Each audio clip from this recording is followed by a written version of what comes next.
guys down to take it back to something political here? Maybe Josh will have something to say. No, I'm just working right now, so I'm a little distracted. Okay, maybe you could just like put like a picture of AOC up on the stream just for us to just look at. You got it, bro. I'd appreciate it. Or if you want to like link her Twitch, maybe she's streaming right now too. Link her Twitch.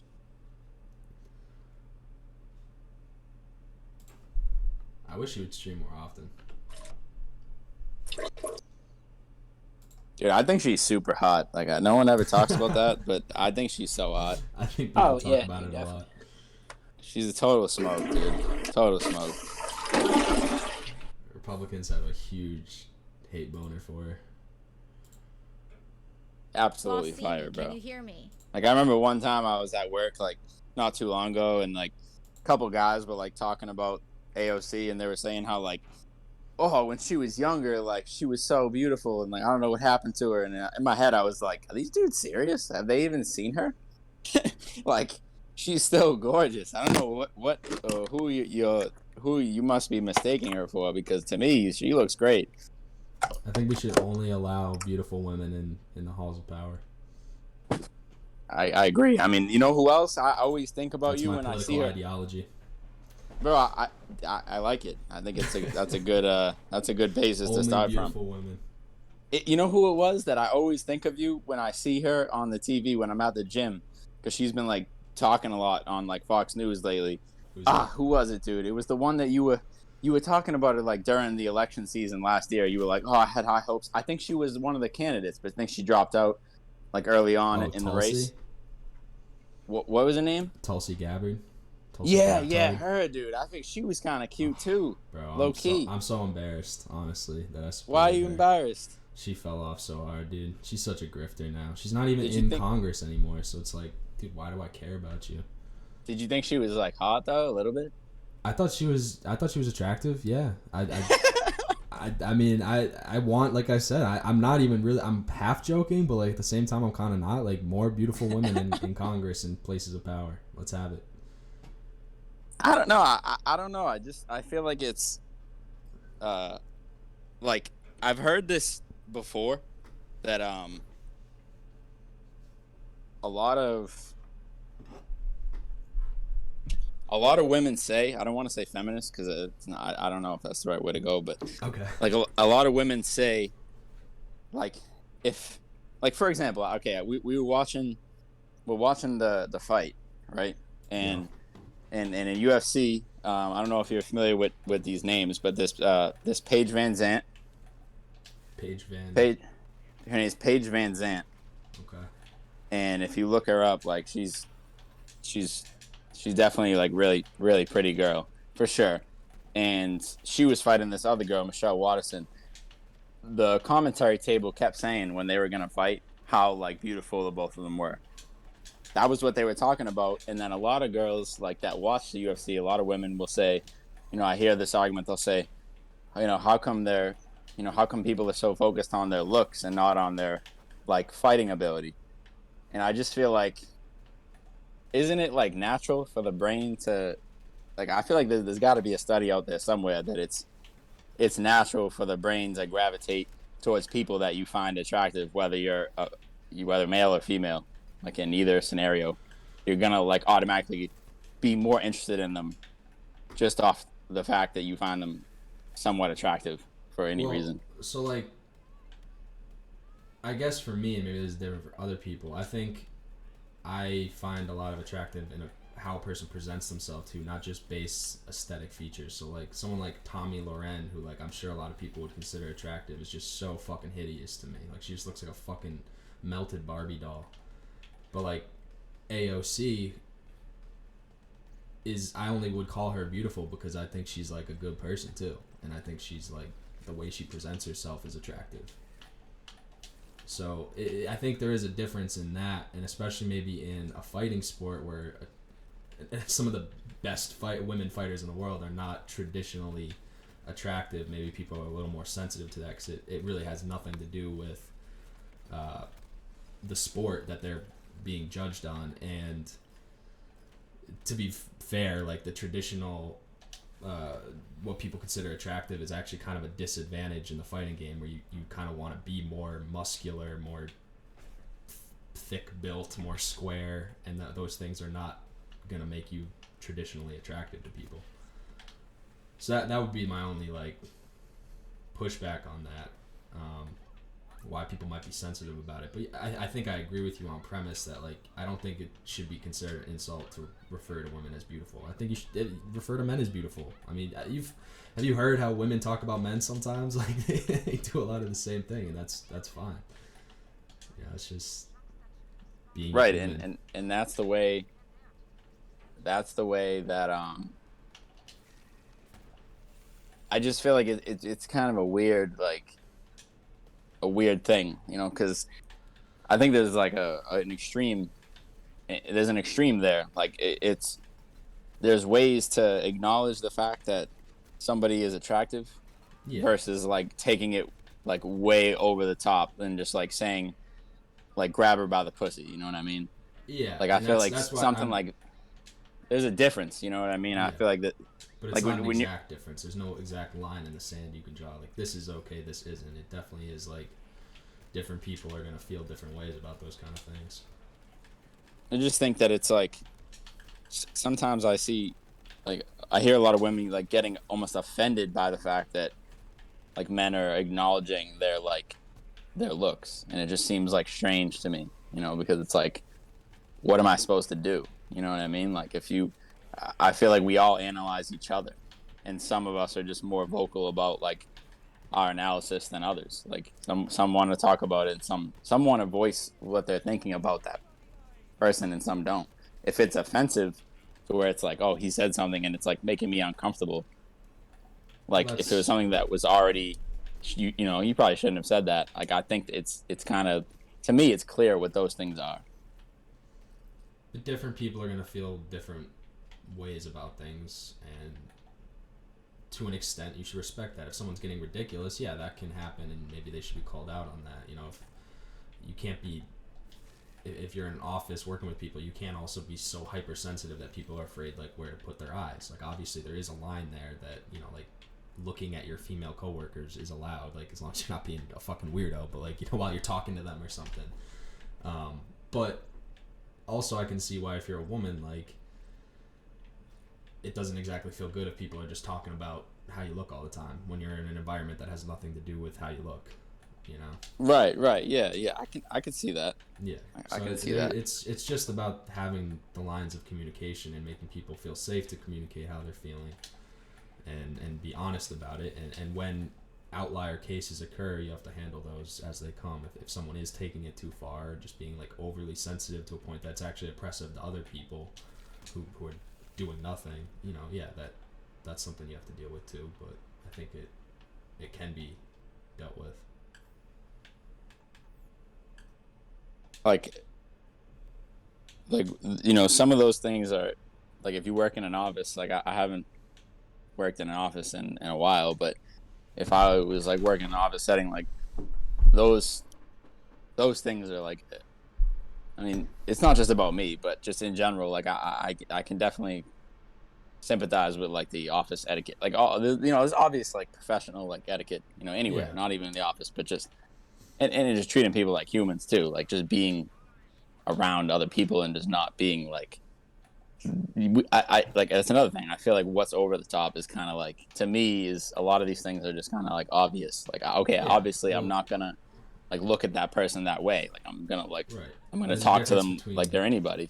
Between saying like, hey Janice, you look great today, you know, and then like saying like, damn shoddy, you know, like looking fine today with your sweet ass, like that might make someone a little uncomfortable, but they are kind of coming from the same sentiment, right?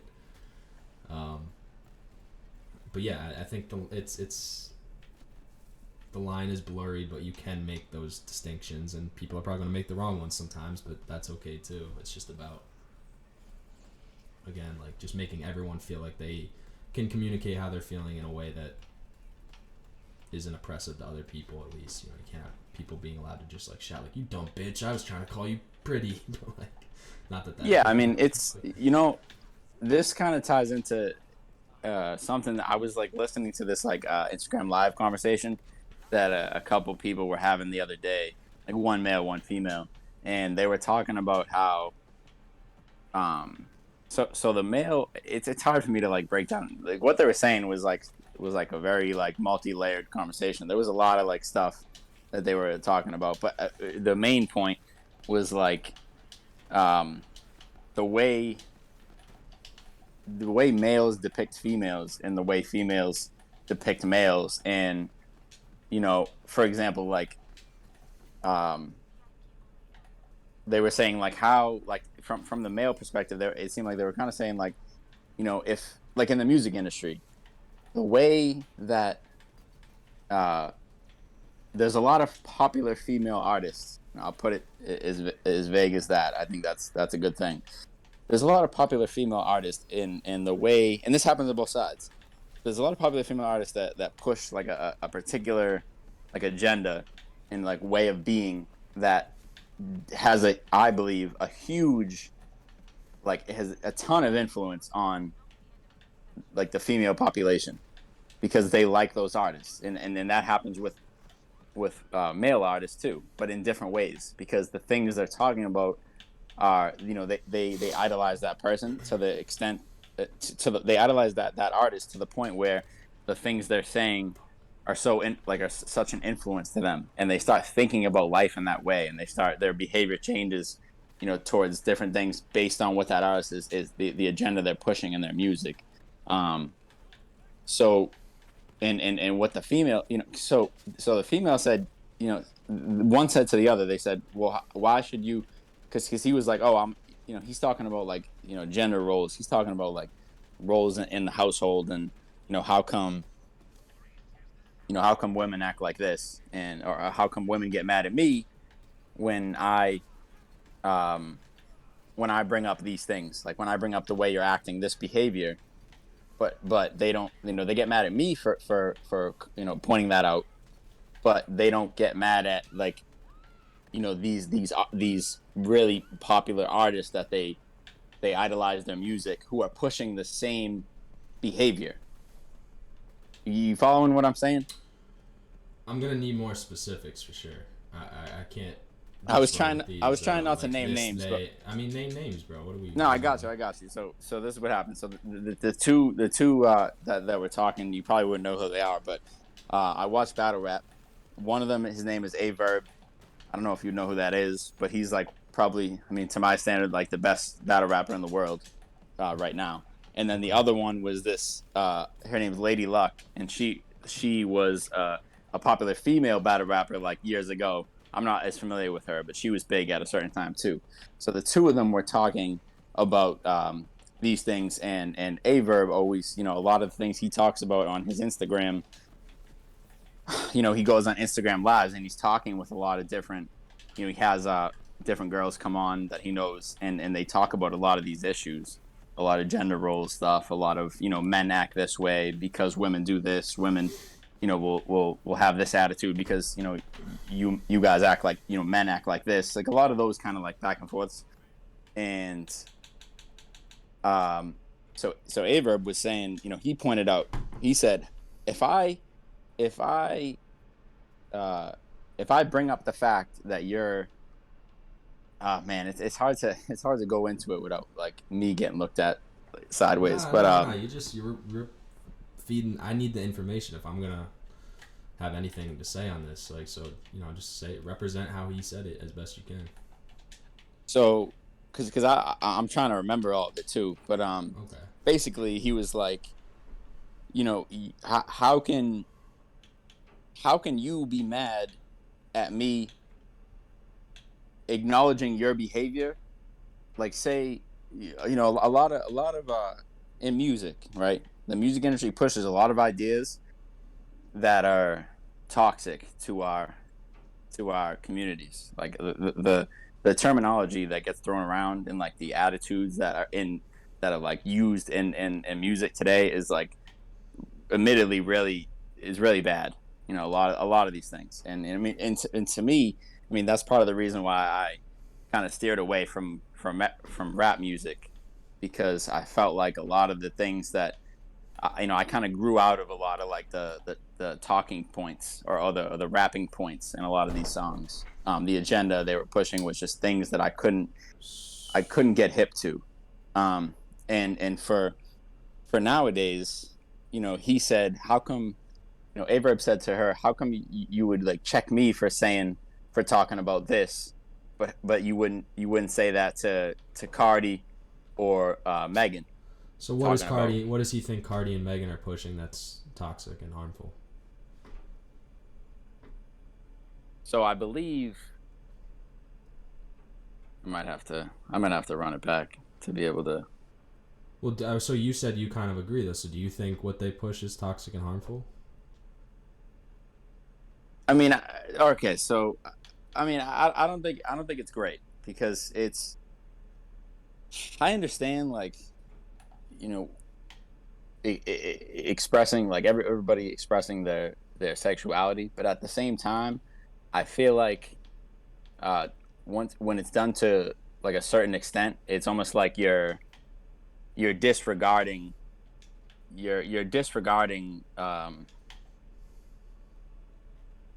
I'm trying to think of the right way to say it.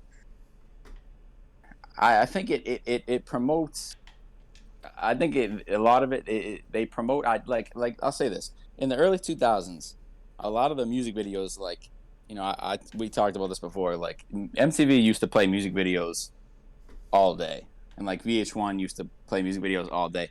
A lot of the videos like from that time that I was watching, like the way that like male and female were represented in those videos is just like totally.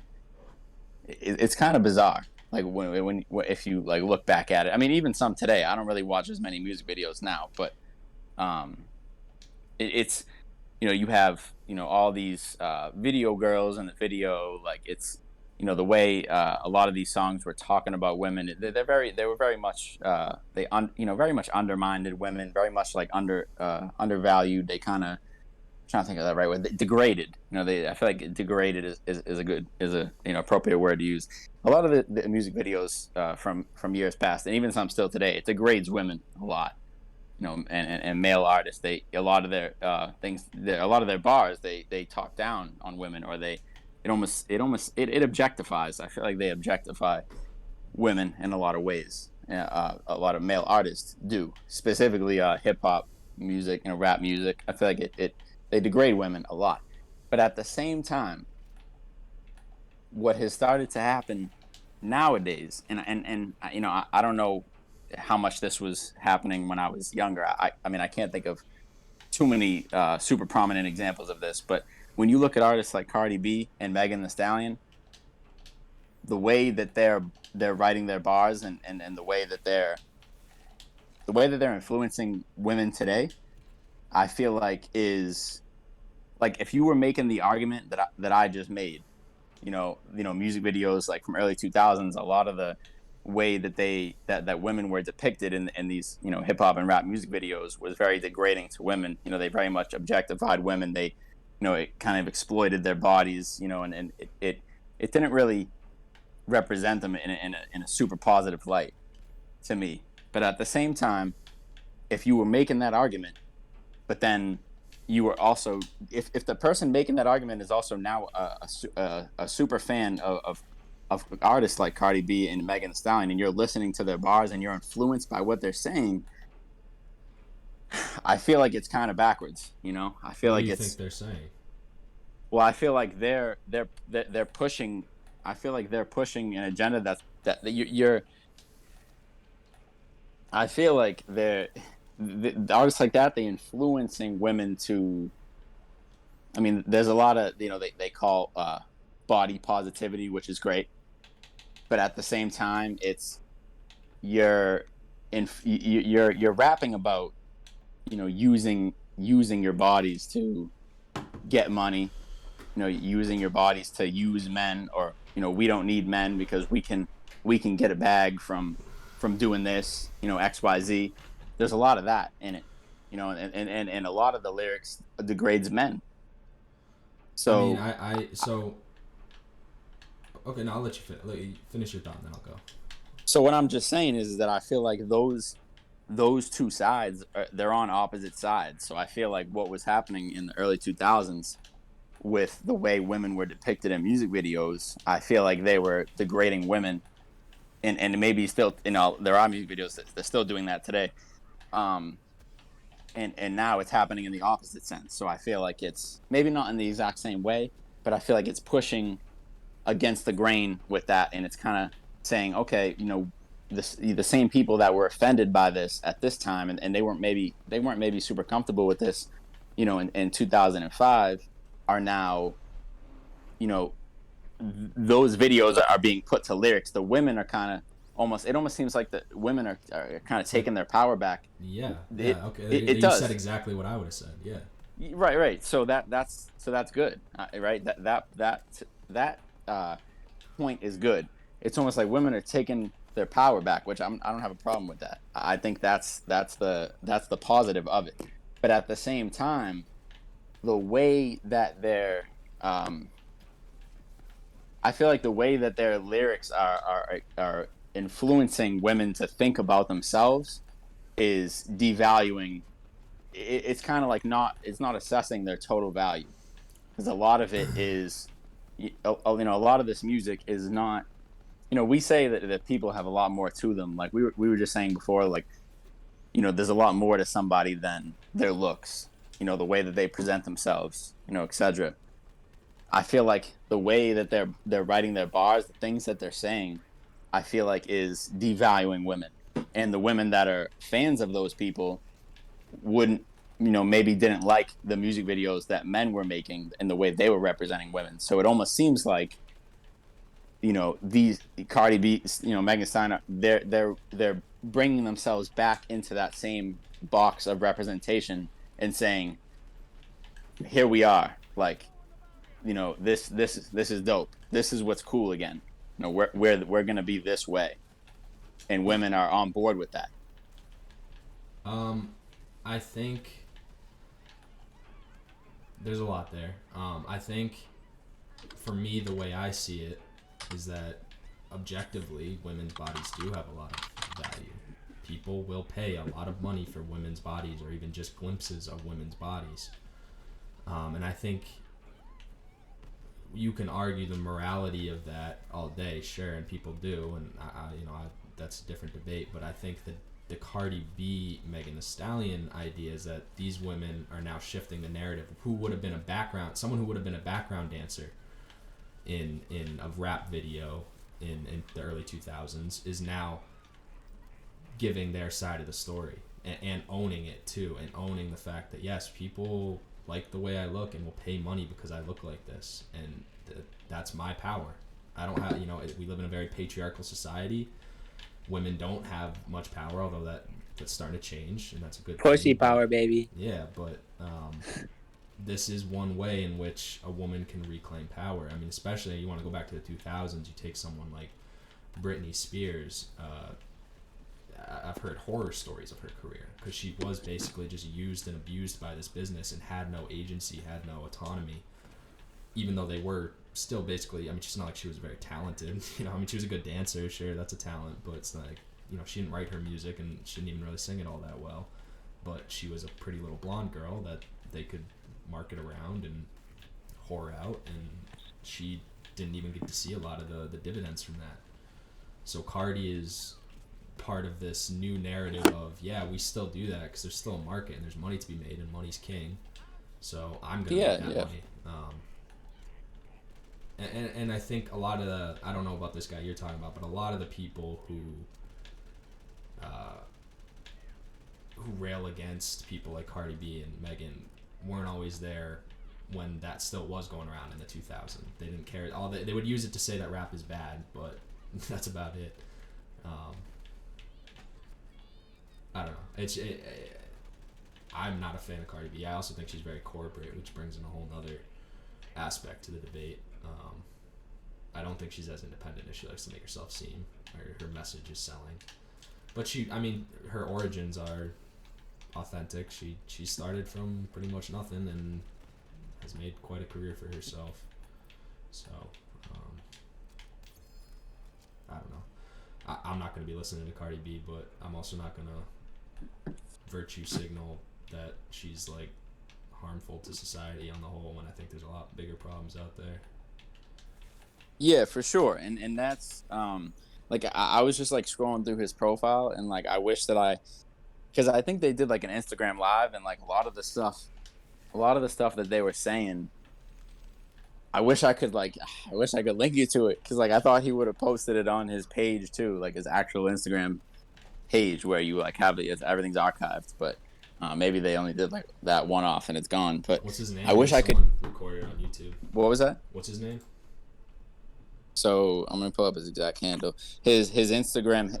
I think you should follow him, and just like when he posts something next, if you're ever bored, watch one of the talks that he has, because he usually has like girls that he knows come onto his live, and they'll have a lot of conversations about these like about this realm of conversation.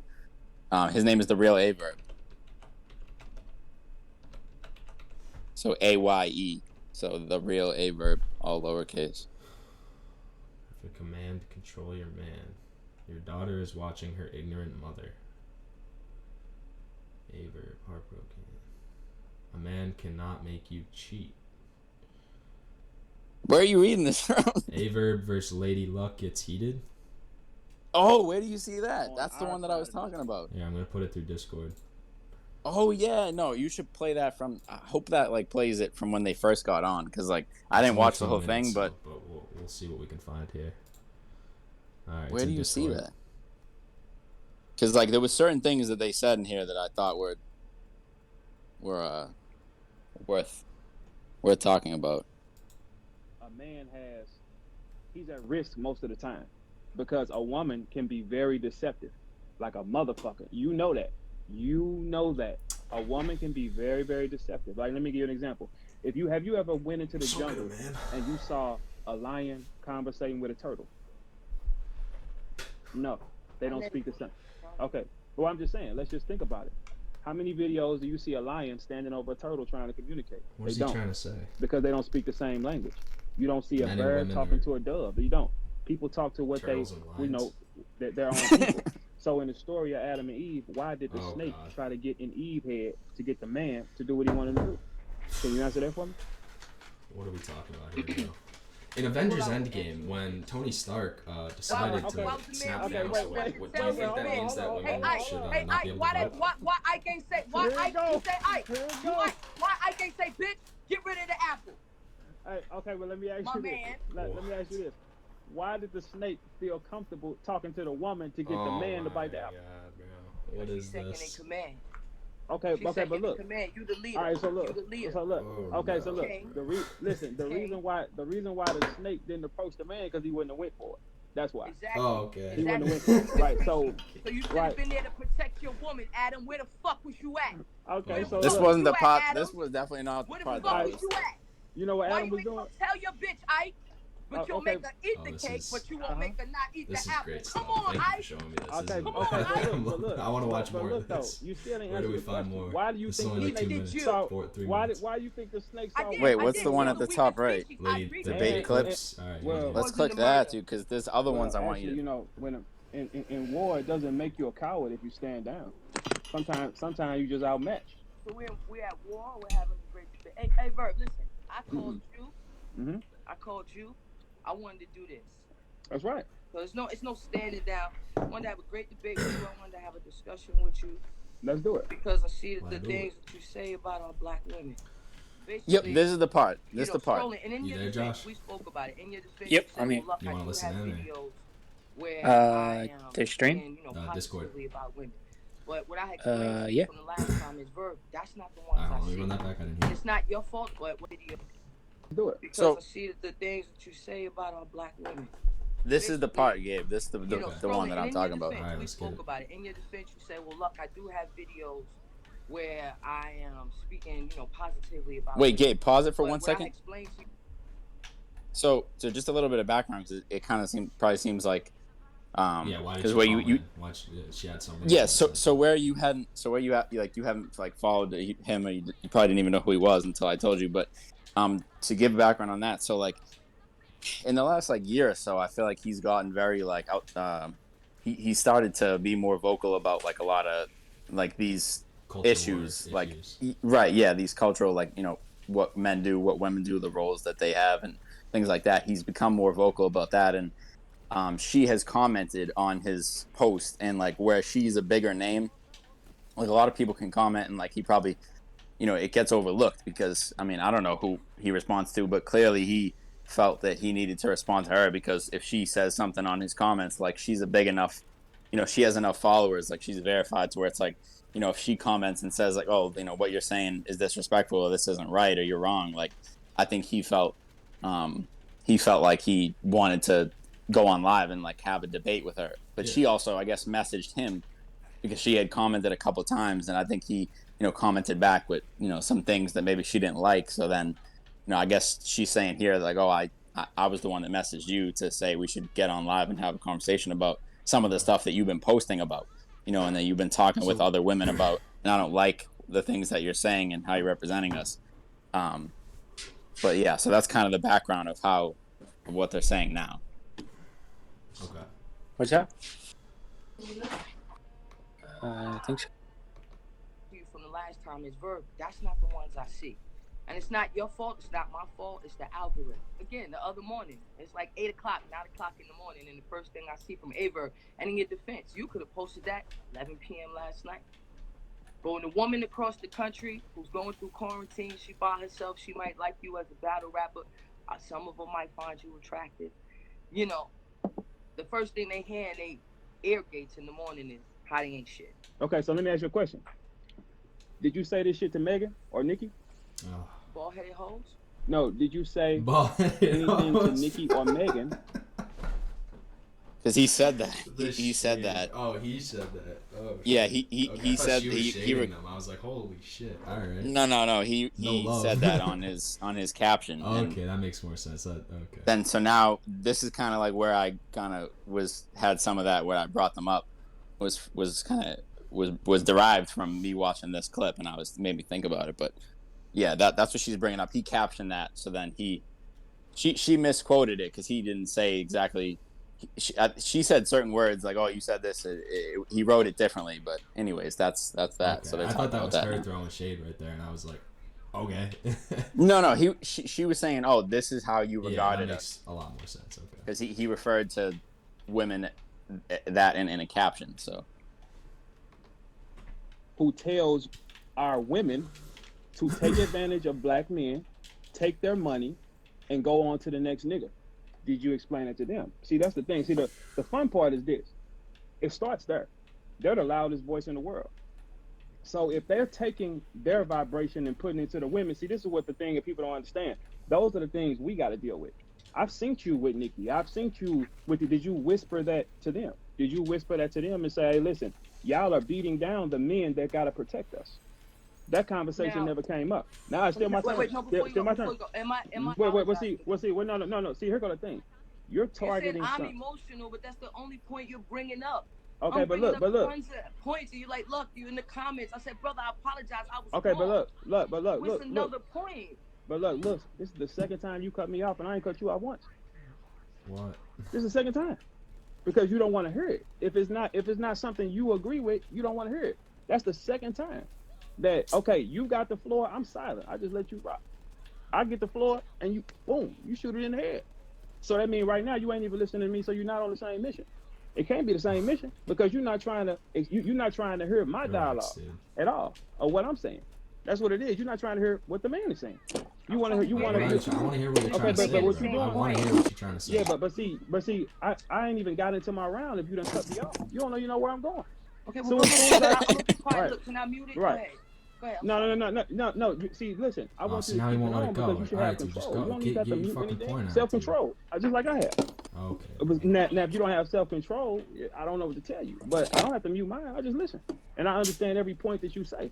But your points are staying on what's the struggle of a woman. Let me tell you something. If I use the word, you females ain't shit, I'm talking to everybody.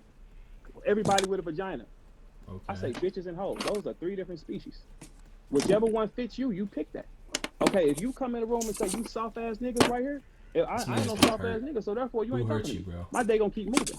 So you can't save the world. I give you 3 options. I say women, I say bitches and hoes. Those are three different. Now we're not gonna sit up here and act like every girl is a pure saint. See, we're not gonna do that shit. It's a lot of bitches that's hoes that's going through a lot of shit. We're not gonna do that. I represent for the nigga that has been broken. I represent for the nigga that has been taken advantage of. I don't represent for y'all side of the street. So we'll never. Yeah. Well, no. I don't know, man. But look, the everybody incel vibe has a is trauma. a Look, little everybody. high with this It's guy. not me. I'm the face of what they go through. Because guess what? When a man get hurt, he gotta hold that L. He can't come out and speak. He can't come out and say, this is what I'm going through. He can't because then. Drake does it. Okay, we talking about some rich niggas. I'm talking about the niggas on the other side of the street, man. We ain't talking about them. We talking about the real human being. Everybody ain't gonna be Drake.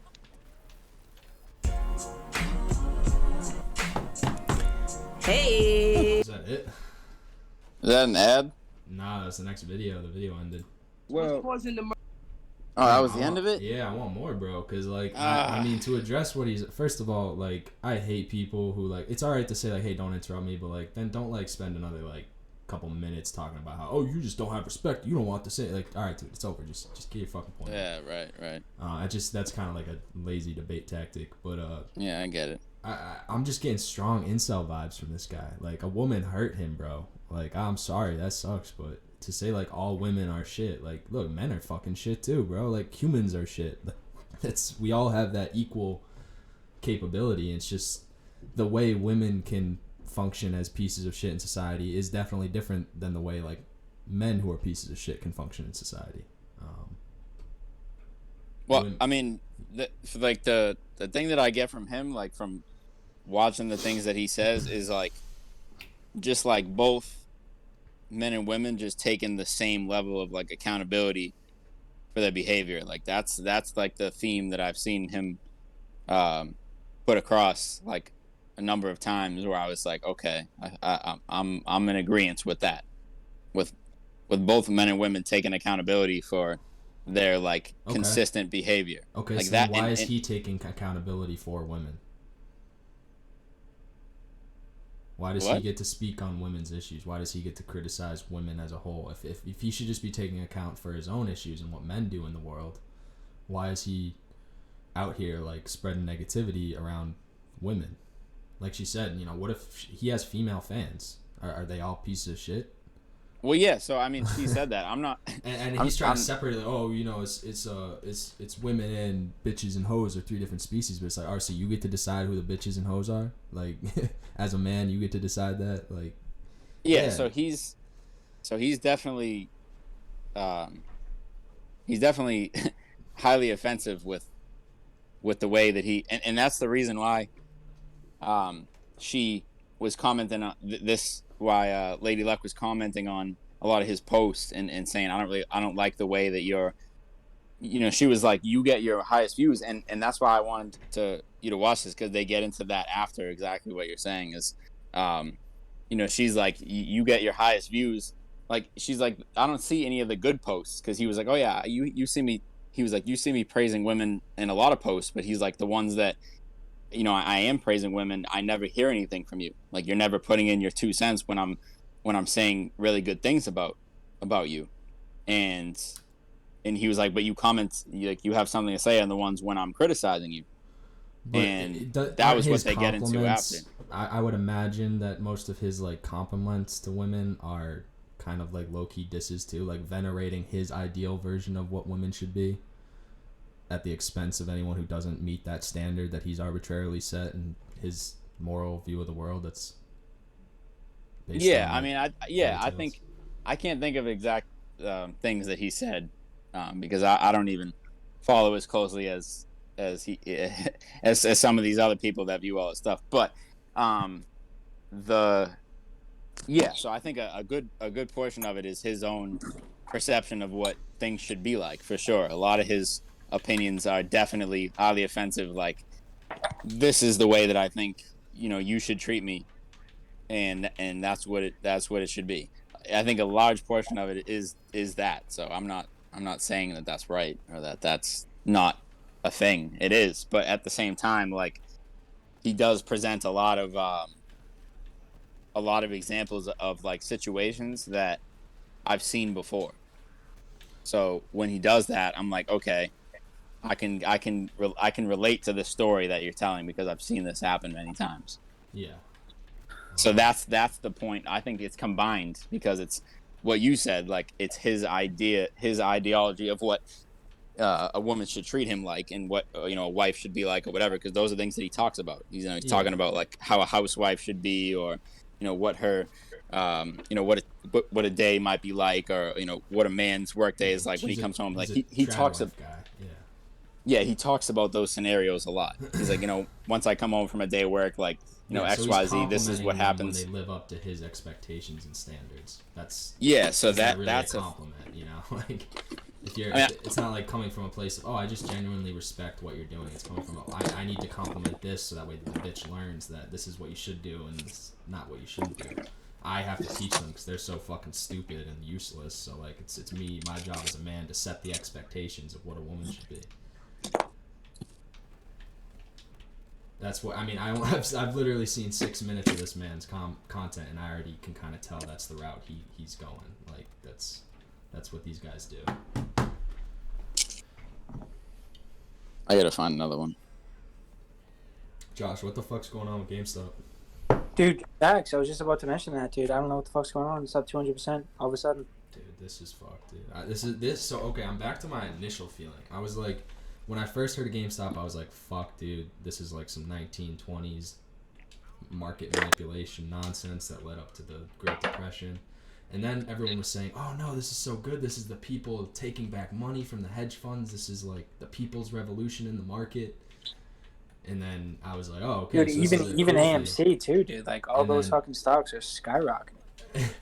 And then I realized that like 90% of the wealth that was made off the GameStop stock went actually just back to other hedge funds. And now I'm back to thinking that, this is the same nonsense that was going on in the 1920s, and we're really fucking in for it because the most powerful economy ever built by humans is being run by like a weird poker game. This is insane.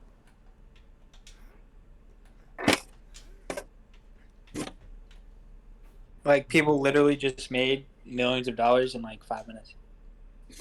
But who? That's what I'm wondering. Literally at 3 o'clock, it was at $53, bro. $54. Damn, I actually might have some friends who might have made a good amount of money off that because I had some friends who were in at like 60. Yeah, if they didn't sell it, dude, it's up to like it hit almost 190, 200. Yo, Toby, you in chat? Where are you at, bro? Are you a millionaire now? Can you fund this stream? I'll give you the lion's share of the profits. Imagine that's why Toby hasn't been in chat for like the past 2 hours. He's like a millionaire now.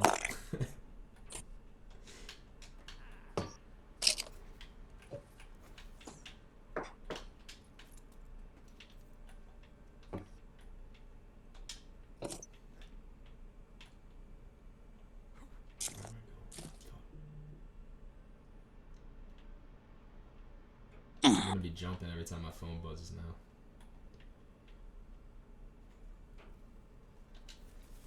I don't think he bought many shares though, actually. I think he only bought a few. I could be wrong with the price he's in on too, but I know a few people that I was talking to had bought some. I don't know exactly when they bought it.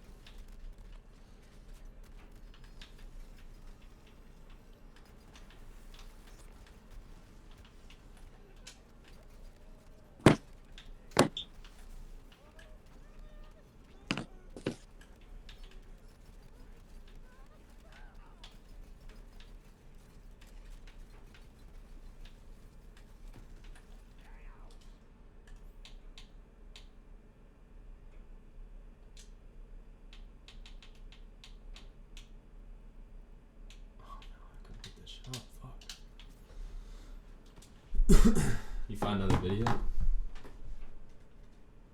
What's up? He said he was gonna try and find another video. Oh, okay. I was thinking, I mean, that debate seems kind of hard to find. Maybe there's a reason why. But, I mean, he has other videos talking, like, he brings other people on, and they have, like, similar topics. Just gonna do averb. Because if you go to his Instagram, like I just like clicked on one that I don't know who the girl was that he had on, but I already know they're talking about something of this nature. So, because that's mainly what he's been talking about. Yeah, I can't seem to find a full upload of it. No, if you. I don't think I can watch Instagram on the computer. Oh, let me. I'll pull up one.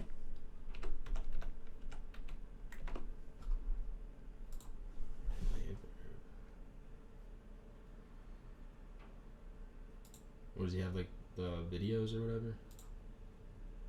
Okay, here we go. I just found a good one. Okay, you got a link? Yes, I do. 1 second. Check some.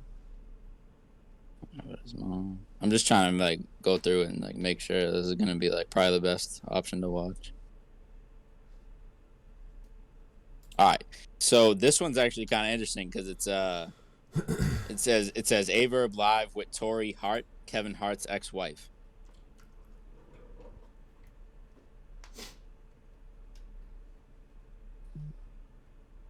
So I'll send you the link to this one. It's 15 minutes.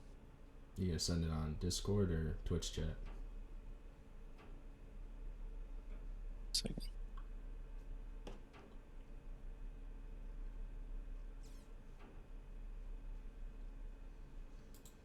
Okay. Yeah, I'm gonna put it in the chat right here, either in Discord or. Wait, where's Twitch? I don't even know what happened to Twitch. I might put it in Discord. Is that cool? Yeah, anywhere. All right. Can I post it right in the game chat channel? No, you can put it in like Hall and 9 or links. There's a links bar. That's probably the best place for it. Okay, here we go. I'm posting it in links now.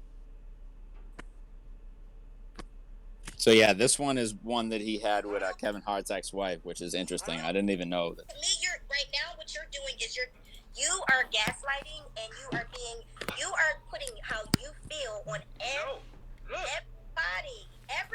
You're trying to every woman, like, come on. That's like me saying every black man is a piece of shit. Yeah, I mean, like you can't do that. No. You can't do that. No. Listen. Okay, let's tell you what. I'm not saying every one of y'all, but if you look in these comments, a man is going to tell you. A man. I know. It's like Everybody's saying Verb is hurt. Verb. No. Look. Look at the comment. Hey, look at the comment. Verb not hurt at all. Verb, you must Bird is hurt, bro. You see the way you talk. Hey, listen. Let me tell you something. Bird is hurt. A woman gets hurt. Bird is hurt. So listen, if we gonna talk hurt, what about when y'all come back, when y'all get hurt from the nigga before us, and then y'all pull up on us with that bullshit? Do y'all do that? I definitely. Do y'all do that? Okay. So hurt is a part of life. Hurt But is it's a part of growth. life. But you gotta grow too. So here's the thing. Like I feel like at the age that I'm at, I feel like just like I told you, I was like I'm in a place of healing. I told you straight up, I'm in a place of healing, and I know that I need to heal. So I don't want to bring anybody into this vortex until I am 100% healed. Right. And that's the space that I'm in. So I know not to do that. When I feel like I'm ready to like date and go to the next level, like I'll have friends, and when I'm ready to go to that next level, it's because I'm truly healed. I've done all the self work on myself. I'm in therapy right now. I'm reading books. I'm elevating. I'm spiritually getting my spiritual right, my body right. I'm cleansing right now. So I'm doing all the work that I need to do in order to attract that same type of energy that I want in my life. Right. So all this sounds good, bro. Have you been hurt? Yeah, of course. Okay. Let's start that first. So are you? So because we're not gonna do the super I'm woman. still waiting to hear like, this guy say nothing something like a friend. wrong with Like, what does he everybody actually get hurt. think? I'm in therapy, Verb. Are you Okay. So guess what? being transparent right now? Right. So look, you are in therapy because you have been hurt, right? Because I was hurt. Instead of me walking around bitter, I decided to get help. Yes. Okay. All right. So is the help helping? 100%. Yes. Okay. All right. So let me ask you a question.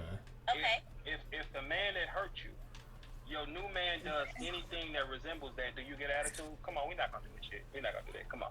No, we're not gonna do the games. We ain't gonna do it. What we not gonna do? I'm confused. Okay, listen. What we not gonna do?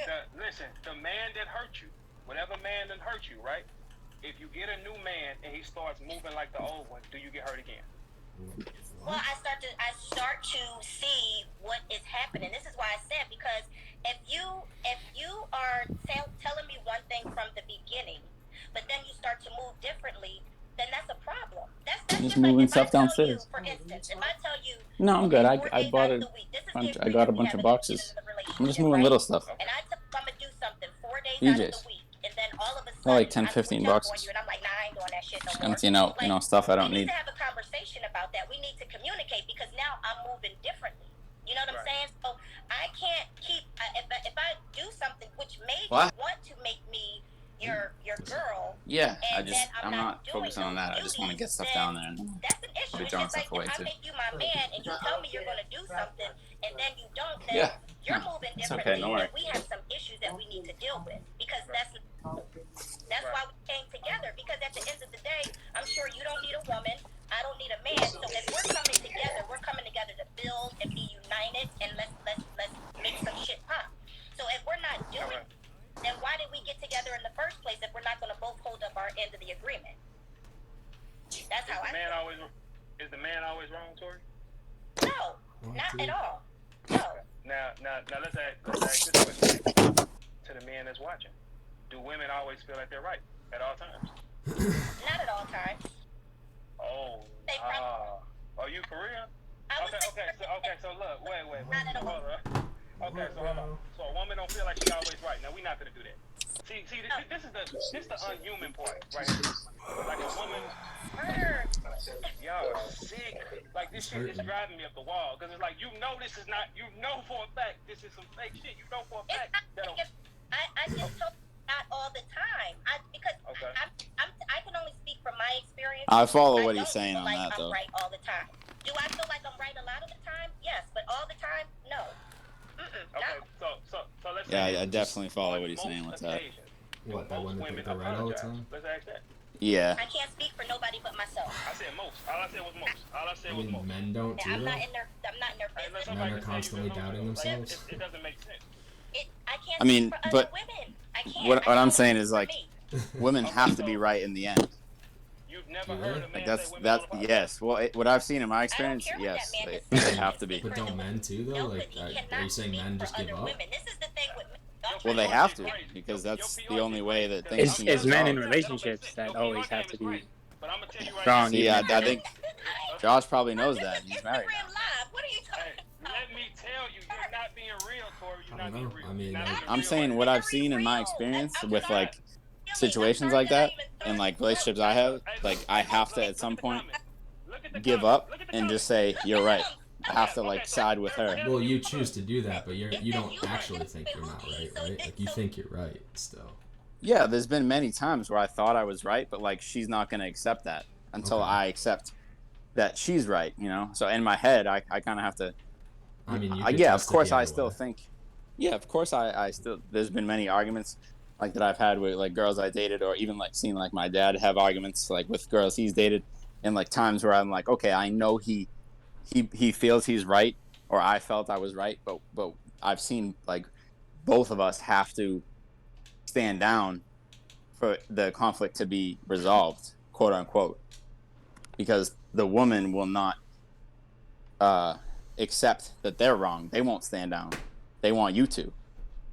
Because you both think you're right. Yes. So isn't it just kind of like humans always think they're right? And it's just Hold a on one matter of second, when one you're second. willing to give up. Oh, that was for me. You left another one for him too. I brought it down and put it on the washer. Thank you.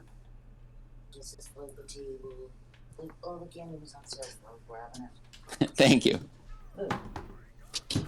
But sorry, what did you say? Say that again. I just we both think we're right. I just in general think that humans always think they're right. Yeah, we do. So we have a complex. So I think both men and women think they're right. But in the sense of a relationship, I feel like you have to, like from what I've seen, it's always been the man has to bow down eventually in any conflict because the woman has to end up on top for things to be resolved. Like you never see, I mean, like there's been times where, well, this was in like toxic relationships that I've had where, you know, my girlfriend was like kind of coming back to me and saying like, "Oh, you were right." Like, there's been times where that happened, but I feel like those were times where I was actually wrong. So the times where she was doing that, like, those are like kind of more specific, like kind of like more isolated situations. I don't think that really happens too often. But I think for the most part, at least from what I've seen, it seemed like the man has to eventually say he's wrong, even if he in his head believes he's right 100%. I mean, some men never do that though, right? Yeah, There's they some men don't. who will But never acknowledge that a woman could be right. I mean, Unless but they agree like, with them. what are those like? But like, I wonder what their relationship is like. If he never like For says, a long time, babe, that's all relationships ever were legally. Women had no rights whatsoever. They were treated basically like property. I mean, the origin of marriage was a transfer of property from the father to the new husband. I mean, so for most of human history, like literally 99% of human society, women were always wrong. No matter, they didn't have an opinion. They didn't have any kind of side to be right. That's never been the case for men. So, I mean, the instances you're describing, you both still think you're right. It's just who's going to give in first, who feels it's more worth it to bend the knee. And how far people are willing to drive that is definitely an indicator of how toxic the relationship is on either side. If a man will never admit that a woman could be right, and just anytime she disagrees, he just like calls her stupid and just negs her, that's obviously toxic. But it's toxic the other way too. If a woman really does just never want to admit fault and doing wrong things all the time, like, get the fuck away from her. That's a bad person. Like, right. Gabe, you should talk to my father. So Gabe, so tell me this, right? Yeah. So you're talking about like legally, so like things that are legally. So I'm not like, while understanding those things, like these are more like in what I'm looking at is more like everyday scenarios and like examples that I've like tangible examples that I've like seen, like on paper, like things like there's the history, but like I'm not trying to like disregard the history. I'm just saying that you don't have to live with the weight of that history as a man. You don't live since the day you were born knowing that you were part of a subclass of people. Right. Yeah, no, that's a good point. And again, I'm not saying that to excuse women who abuse that, and like there are humans who do that. There are humans who will just do wrong things all the time but just never admit that they do it, and just think they can just force everyone else to, I mean Trump's probably a good example of that. Someone who can just force reality on other people, like just lie, cheat, steal their way, and just force everyone to either accept or get out the way. And what was a good example of that? I was gonna say Trump. He's kind of someone who lived I thought his you said life Josh. I was like, wait, hold on, what? No. Did I miss something here? But but in really, all right. So are you saying that? No, go ahead. No, I'm just saying that is a toxic trait in any human, and yes, women are humans, so they're gonna be women who are like that. But I do think that general sentiment that I think is probably pretty common. I don't think you guys are isolated. That women always are right, and it's like a living meme. Like, happy wife, happy life. Like, just keep the wife happy. Yes, sir. Everybody. Bro, you go. So I have to say something, because it's the amount of times that I hear that, I feel like is I don't think that's a good thing. Like, it's not. I don't think that's funny. Like, my dad has said that so many times. Like, so many of my uncles have said that. Like, I'm pretty sure my brother has said that. My brother's friends have said that. Like, happy wife, happy life. Yeah. I don't think that's like a positive thing. Like, people say that like that's like, oh, that's the way it is. Like, that's not good. I think like, it is with the right bad. woman. I think it is with the right woman. If you find the right woman, someone who's not a toxic piece of shit, and you can make that distinction yourself, keeping a woman happy is like probably a good way to, like, she's probably leading you in the right direction, whether you maybe know it or not. Like, she's trying. Yeah. I understand the point of, like, yeah, if you're doing that, you'll probably like you're probably, I guess in a lot of cases, I wouldn't say in most cases, but probably in many cases, ironically, you're probably on a more steady path if you do have a good woman beside you while you're doing whatever you're doing. I partially agree with that. Well, I think part of it also is accepting that you're not always going to be right. So having someone so intimately close to you who can kind of watch your back and maybe call you out when you are wrong, you know, even though you don't think you are. That's just a good thing in any relationship. Whether, I mean, that could just as easily apply to a homosexual relationship, you know, like that's any kind of intimate, close relationship like that is beneficial. It's not just women, but I'm not saying like that, because there's also the trope that women are like generally more emotionally intelligent, and maybe that's true. I don't know how you'd really measure that, but like I don't want to put that on them either. Like they're not always going to be your spiritual guide or whatever. Right. That's not their burden, but just having any kind of that close, intimate relationship that to challenge you when maybe you are being boneheaded, not to cover up their own failings, but coming from that place of truly wanting to just see you be your best. I think that's a valuable thing. I mean, like what he was saying to her, I think we paused it. I don't know at what point that we paused it and I said something. I don't remember what it was. We were but just talking about a lot of personal stuff, so I was waiting for them to get a little more into yeah, like I mean, she was talking about. I mean, what it's sounding to me is she was talking about like, you know, if I'm trying to process a lot of trauma, and this is something that's very uncomfortable. Well, it tends to seem like a very uncomfortable topic. No one likes talking about it. But she makes a good point. Like, she's like, if I'm trying to work through a lot of trauma from a past relationship, so that was Kevin Hart's ex-wife, I guess. She's like, if I'm dealing with a lot of, if I'm still very hurt from that situation and things that happened, I'm not gonna go out there and try to start a new relationship with somebody else and then indirectly like project all of that trauma onto them, because knowing that I'm not 100% yet, I'm not gonna go do that, which I think is solid. That's a good mind state to have. I don't really get what he was. Men and women, right? That's what. Yeah, it does. Yeah. I mean, that made me even think about myself. That made me think. That made me compare that to myself, like a lot. You know, I was like, wow, that's a really good point. I think that's a good mindset to have about it, because people don't like, people are supposed to be full. You know what I mean? Like a lot of times, like.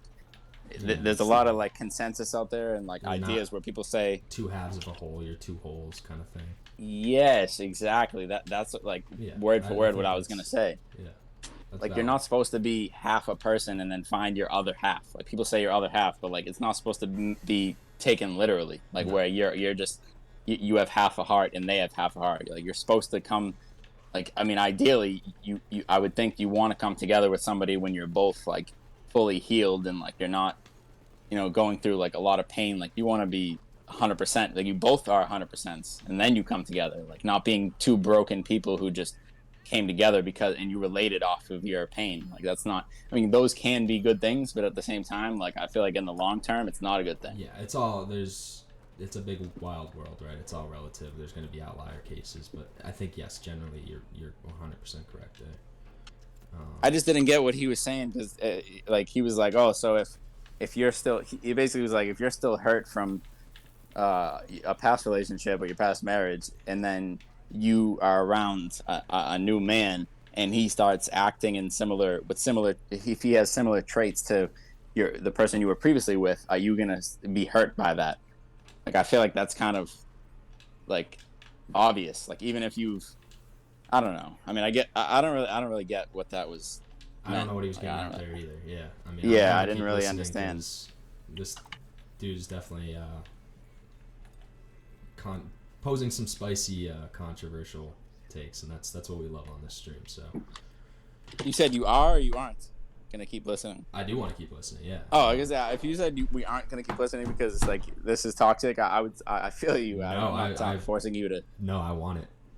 Yeah, I'm not trying to like push you to put content you don't want to like this put is out. Exactly what I'm looking for. I might actually post a video about this. I'm still waiting to find something that I want to actually make a YouTube video out of to try and get some. I mean, now and then, I mean, he does have some points now and then, but not. I mean, a lot of things are highly offensive, highly like blunt statements. So this man comes off as, I think some women have truly hurt him. I don't know if it was his mom or just other women in his life, but you know, he comes across as very hurt. I mean, his album that he dropped, it was called like A Man Without a Heart or like something like that. The Man Without a Heart or something. So I wouldn't doubt it. I'm the darkness before the dawn. Like, it's just some like 14-year-old. I was definitely on some of that shit when I was like middle school. I was like the edgy. I thought it was cool to be all like that, but you can't. as a grown man. Man, fuck these hoes watching Bert, you've been man, we dealing finna do with that the shit, man. We not finna do that. Hey, listen, we not finna do that because every. Bert, they're saying Hey, I'm look. tripping you. They're saying you're bitter. You've been hurt.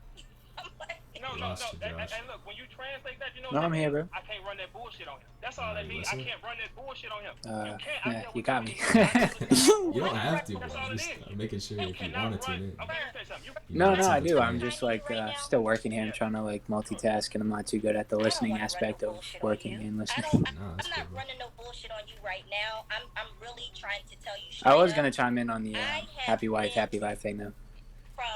and mind you, the age that I'm at, I am more evolved than probably a lot of women you dealt with. I also can't hear anything, so if you guys are listening or something, I'm That's what I'm trying. That's what I was trying to tell you. What It's playing What again. are you I think dealing I with can right now? see. What It looks would you like say? Kevin has like a little eyeball next to his I name, don't but you deal with don't. So I think that young means he's girls don't watching. do enough for me. Okay. So yeah.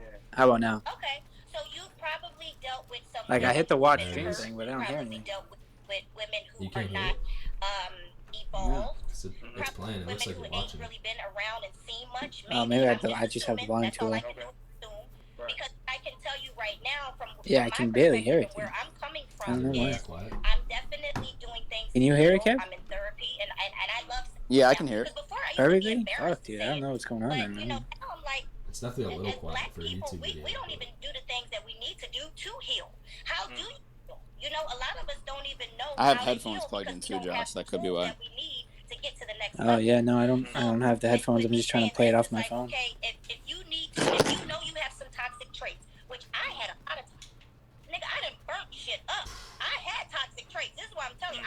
I can admit to that. There's I a can say speaker that I button done on there burnt too, some Josh, nigga at the shit bottom up. of Discord. And Oh, that's You can probably put it why on it's probably speaker off mode his- because usually it starts off I didn't- quiet. I- If I you was just a play it ball without of speaker fire. mode, I Discord's pretty I quiet didn't unless you know have how to headphones. even manage Coming my through his phone. emotions. I would just wear every Like, sleeves.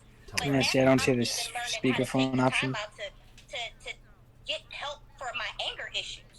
You know, echo burning I shit just every see time the I mute listen to button, the call something. button. Sorry, I had to tell I don't know what myself this that, like, button is. girl, you might end up in Oh, the you wanna screen end up in jail. broadcast and But then I video even followed chat. the rules. Like, well, if you burn the shit on your own property, that's considered I don't know burning how the trash. fuck I You got really into can't go this. to jail. Like, I can tell you, I It's the done did button that everything and says found out. exit the call. But now that I'm older, I It's don't like to the do left stuff of that like on the that bottom of anymore Discord. It because has like a little looks like a I've microphone.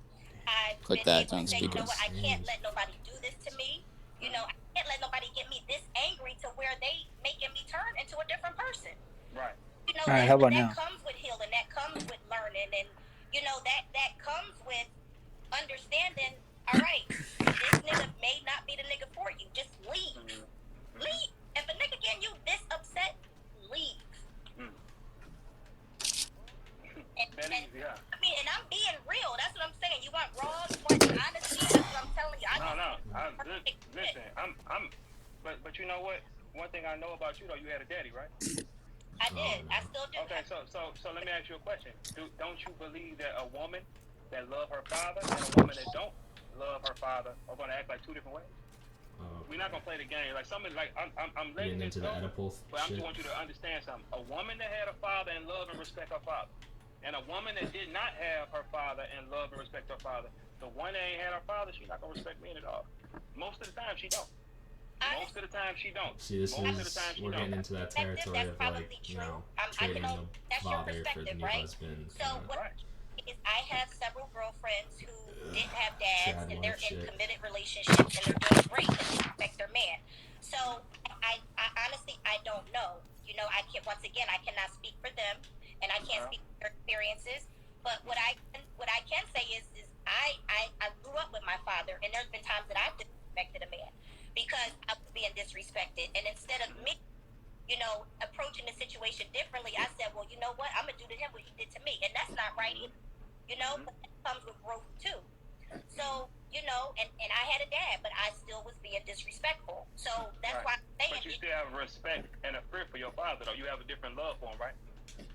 Of course, yeah. Okay, right. So I'm just going to speak from another side. When a woman does not have a father, her respecting her boyfriend, that's you looking slim to none. And that's just what it is. You're looking very slim to none. Because how does she know how to respect a man if she never grew up with one? How? But But in the same scenario, we could say that either you could do better, though. You can be like, okay, if I didn't grow up with a father, I want to change the narrative in my family. I want to break these generational curses. So do I stay in the same energy space as when I didn't have a father, or do I decide to elevate? It's all about a choice. People have that choice. If you want to do better, you can do better. But if you choose to, go from relationship to relationship and disrespect this man, then that's what it's going to be. But it's called growth. You gotta grow. Right. Hey, you know what? I love how you paint the picture like all these women is so perfect, and you know this is not true. You know for a fact it's some wild women out here. Come on, we're not gonna do that. Come on, man, we're not. How is that painted? Okay. So I'm only speak. Let's speak for that moment of you. We ain't doing the new you. We ain't doing that. All right, because we're not gonna do the new you, the new Zen you. We ain't gonna do that. Why not? Why have to be stuck to my past? Why should No, not you. No. We're not holding it to you.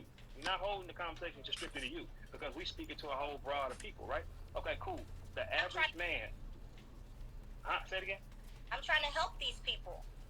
Oh, okay. So how are you helping them? You telling them to go to therapy, and then what? Yeah, I'm saying evolve. I'm saying, listen, that's why I don't judge nobody, because I used to be that person. I had a lot of healing to do. I used to always focus on what was wrong instead of focusing on what could be right. I was stuck in a mental space to where I did not want to elevate. So even for you, and I feel like, to me, you have this tunnel vision of how you want to see women. And I feel like if you open your mind to seeing women in a different light, then you'll start to attract those type of women, because what you're putting out is going to just attract that type of energy, because that's what you're putting out. So Right. if you decide to I think that's pretty fair. think of women as being different and positive, and there are some good women out there. There's a lot of them. I don't know if all the time though. There's a lot of them. What? Even today, Bert, That theory is not miles, always right? consistent. I shaved off a minute and 12 seconds off my mile today because I I changed think my it is perspective more often on than how not. I I approach think, my in run. my So I experience, think and I if only you have change my your anecdote to perspective match on anyone how you else's approach anecdote. then People you're going to start to often get different type of women coming into your act life. the way you Well, treat them. see what you're doing right You now. know, like if you think somebody is like I'm not Right. judging. kind of a piece of shit, So let's just think about it right now. and it's not I'm always not- true, I- but I like ain't said- if I'm you just generally letting you think that talk women can't be trusted, you let's use a more You don't even know general, what I've been doing, or what. Like it's no relatable example okay, like, here. look, you said you changed. I think Yeah, but I'm women not are gonna judging kind you. of I'm not judging. start to kind of treat you like that. Like But you maybe saying- if you start dropping those kind of hints, which Yeah, I am so look. sure this guy cannot help himself, but anytime like talk about this kind of thing when he's trying to be intimate with a woman, you know, they might just be like, well, I'm just not gonna really text this guy back. He's been kind of a dick. And then he's gonna take that in his way of view and be like, oh, all women are shit. I thought she was one of the good ones. She was listening to me, even though the whole time she was just being like, what the fuck is this guy talking about? I'm just trying to have sex. Like, I'm just trying to like have a fun night with someone who's cool. I do think to an extent, it's not even any woo-woo shit like putting energy into the universe. It's just truly like people are gonna kind of react to the way that you are. People are much more sensitive to your like implicit biases about them than we often give ourselves credit for.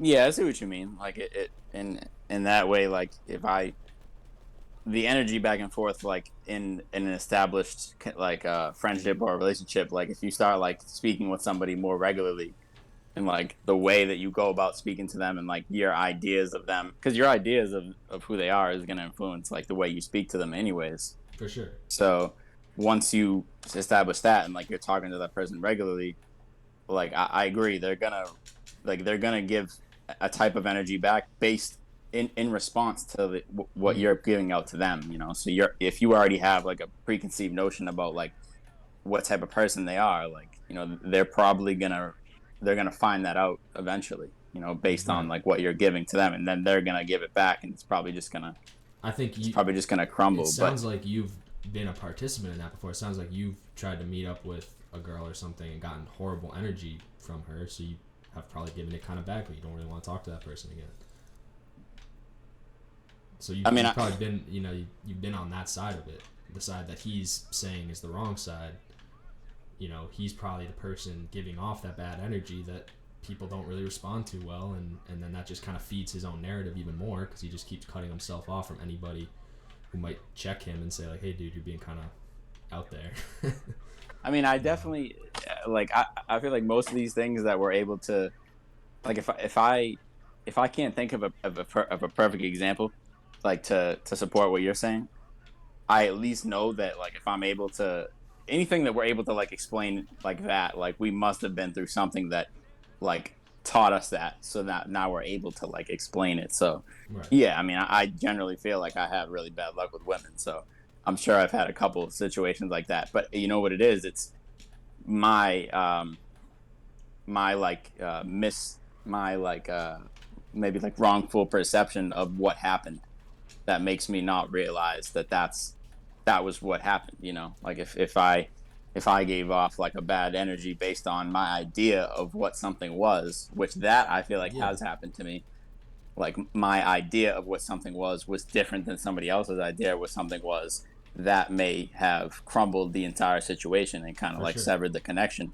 I feel like that has happened to me. You know, probably more than once, probably more than twice. I feel like I generally have bad luck with women, but that's why I don't think it's any kind of woo-woo shit. I don't think when you say we're going with someone who was clearly toxic, it's because you attracted the toxic person. I think it's that we both played both sides. Like sometimes you're gonna run into someone who's just generally toxic, and you're gonna give that energy back to them. You're not gonna want to talk to them. You're gonna be like, I want nothing to do with this person. And on the other side, you might unknowingly be the person on the other side for someone, whether you actually did anything that horrible or not. Like people have different thresholds and are gonna take things different ways because they have just different perspectives. And it goes for everybody. And I think this guy's hyper focusing on his experience and not really open to other people's perspectives the way I think you're being right now, the way you're just like really open about it, and you're not trying to say that all women are just horrible and like, so I think that's the difference, and that's the thing that I'm not sure. Again, I've only heard a few minutes in total of this guy's content, but I just already feel like I know kind of, I've heard before the route that he's on. That he's trying to argue for. I mean, like for me is like the overall like that attraction stuff, like you were saying, like you said, like the woo-woo stuff, like that overall picture, like when people talk about that stuff, like I have such a hard time, like I feel like it's not, like I feel like it's such a flimsy like theory overall. I agree. Because it's just like, bro, like if and my reasoning for that is just because is mainly because in my experience, like, and through my observation just of my own life, like the energy that I believe that I put out, and like the good deeds that I have like done, and like times that I put my foot forward to like help somebody, or like make someone feel understood, or whatever the case is, like any act of happiness that act of kindness that I've put out, I just rarely, I very, very seldom like see those types of things coming back to me. Like it does, but just not the way, like not to the extent that I put it out. You know what I mean? And like the sensitivity, like that I try to approach people with, and like the understanding, like I don't as often see it come back to me, and from the, in the reverse. And that's made me not believe like things like that, because I mean, in terms of the relationship, yeah, I think like that one-to-one connection, like if you have an idea about that person, like you're probably gonna communicate that eventually, whether you realize it or not. You're gonna speak that, and then they're gonna feel that, and they're probably gonna give it back. But in terms of like putting it out into the world, period, and then like saying, oh, like that, those things, that good you do is just gonna only radiate back to you, and like those type of people are gonna come back, like I don't know, that kind of stuff has always seemed kind of a bit flimsy to me. Well, I mean, easy flip side that proves your point is that there are people who have done absolutely horrible things and are living in relative paradise. It's not like there is no exact karmic cycle here. If it does exist, it exists on a scale that is imperceptible to individual humans. Because there's just provably people who have done really terrible things and have achieved amazing levels of success. I mean, like, and even just looking at like some of the, like to that point, like some of the guys that I know that are just like, were just like horrible to women, like over the years, like, and this is kind of like more more like focused, like more very specific. But like I know people that were just like horrible to women, like, and as I knew them, like growing up and like, you know, in our 20s, like we're just like terrible. And then now, like they somehow attracted like, you know, a wife and like a couple kids. Like now they have a family and like super happy. And it's like, and then in the reverse, like me have like put out tons of good energy and like been always like super like nice to women and like respectful and like, you know, a listener and like not like an asshole, and like really have only attracted like toxic relationships and like failed situations. Well, yeah, I mean, I think that again speaks to the point that people in general can just be pretty terrible on the whole. Unfortunately, especially with the incentivization structure we've built in this country.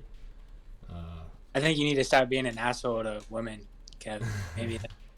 It's just there is. Bro. I mean, yeah. I mean, I've tried that like for a period of time too, and it just felt like shit, dude. Like, and then like some of the girls that like just like it's crazy because then the girls that were turned off to me when I was being an asshole, like I felt like shit because I was like, oh, like I wanted to talk to that girl, you know, like, but I came off as an asshole because I was purposely doing it, you know, and maybe she just like perceived it right away. It was like, oh wow, this is a total front. Like he's just like he's just putting on an act, you know, and maybe that turns her away. But I guess I've perceived it to be she wasn't feeling the fact that I wasn't being nice and that I was being like very assertive and like rude, and she was just like not having it.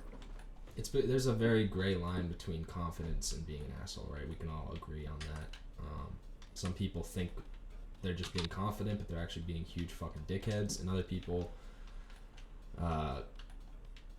feel like if they're gonna try and assert themselves in any way, they're gonna be that asshole. And finding that place of like being confident but not being just this fucking degenerate, it's a hard place to find, and girls don't necessarily know how to find it the best either. So sometimes the guys who to everyone else appear as just complete assholes, then they're like, oh wow, he's just like a leader, he's really strong and says what he's feeling, and you know, whatever. That's something that can be attractive to women, to a certain type of women. Probably not the kind of women you'd really want anyways, but regardless, that's definitely part of the factor. I don't know, I feel like there's a lot of factors in what creates that, because that's not a sentiment you alone hold. Obviously that's something that is pretty widely talked about by people like ayeverb and probably thousands of others across the internet talking head space. I mean, this was you've heard of Gamergate? No. I'm not too well versed on Gamergate. It was like kind of a year before I started my online life. I didn't really know what was going on in the debate spheres and Twitter worlds out there. But it's looked at by a lot of people as like a turning point in modern political dialogue. Heavy emphasis on like male and female roles in society and like men's rights and all that kind of shit people like to talk about. But yeah, Gamergate definitely brought that to an all-time high, and it's something that's been pretty pervasive since, although maybe it's died down a little. I think Gamergate was like 2014, 2015. So it definitely bled into like the Trump era and the debates surrounding, you know, pro-Trump, anti-Trump. But Is that a channel on? Is that a channel, or was that like just like a topic? what? Like you said Gamergate? It was called Gamergate. It was something to do with I actually don't even remember all the details, because like I said, I've just heard about it referenced. I wasn't too involved in any side at the time, but it was about like female representation in video games compared to like the fact that the majority of the video game market is men. But it was kind of like making the argument of like, is that because it's mostly marketed to men, and if they start marketing to women, will that change? And when that, you know, that's kind of the profit incentive to widen the market. There was like one specific incident that set it off, and I can't exactly remember what that was. I guess I can just Google it real quick. Gamergate controversy. Concerned an online harassment campaign primarily conducted through the use of hashtag Gamergate, centered on the issues of sexism and anti-progressivism in video game culture. Beginning in August 2014, a harassment campaign targeted several women in the video game industry. Wanted something set it off.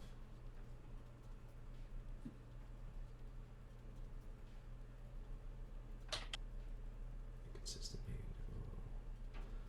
Yeah, I guess it was kind of more this just amorphous movement. It didn't have any particular grievance. It was more just generally like, oh, women are getting more representation in games. This is destroying Western culture.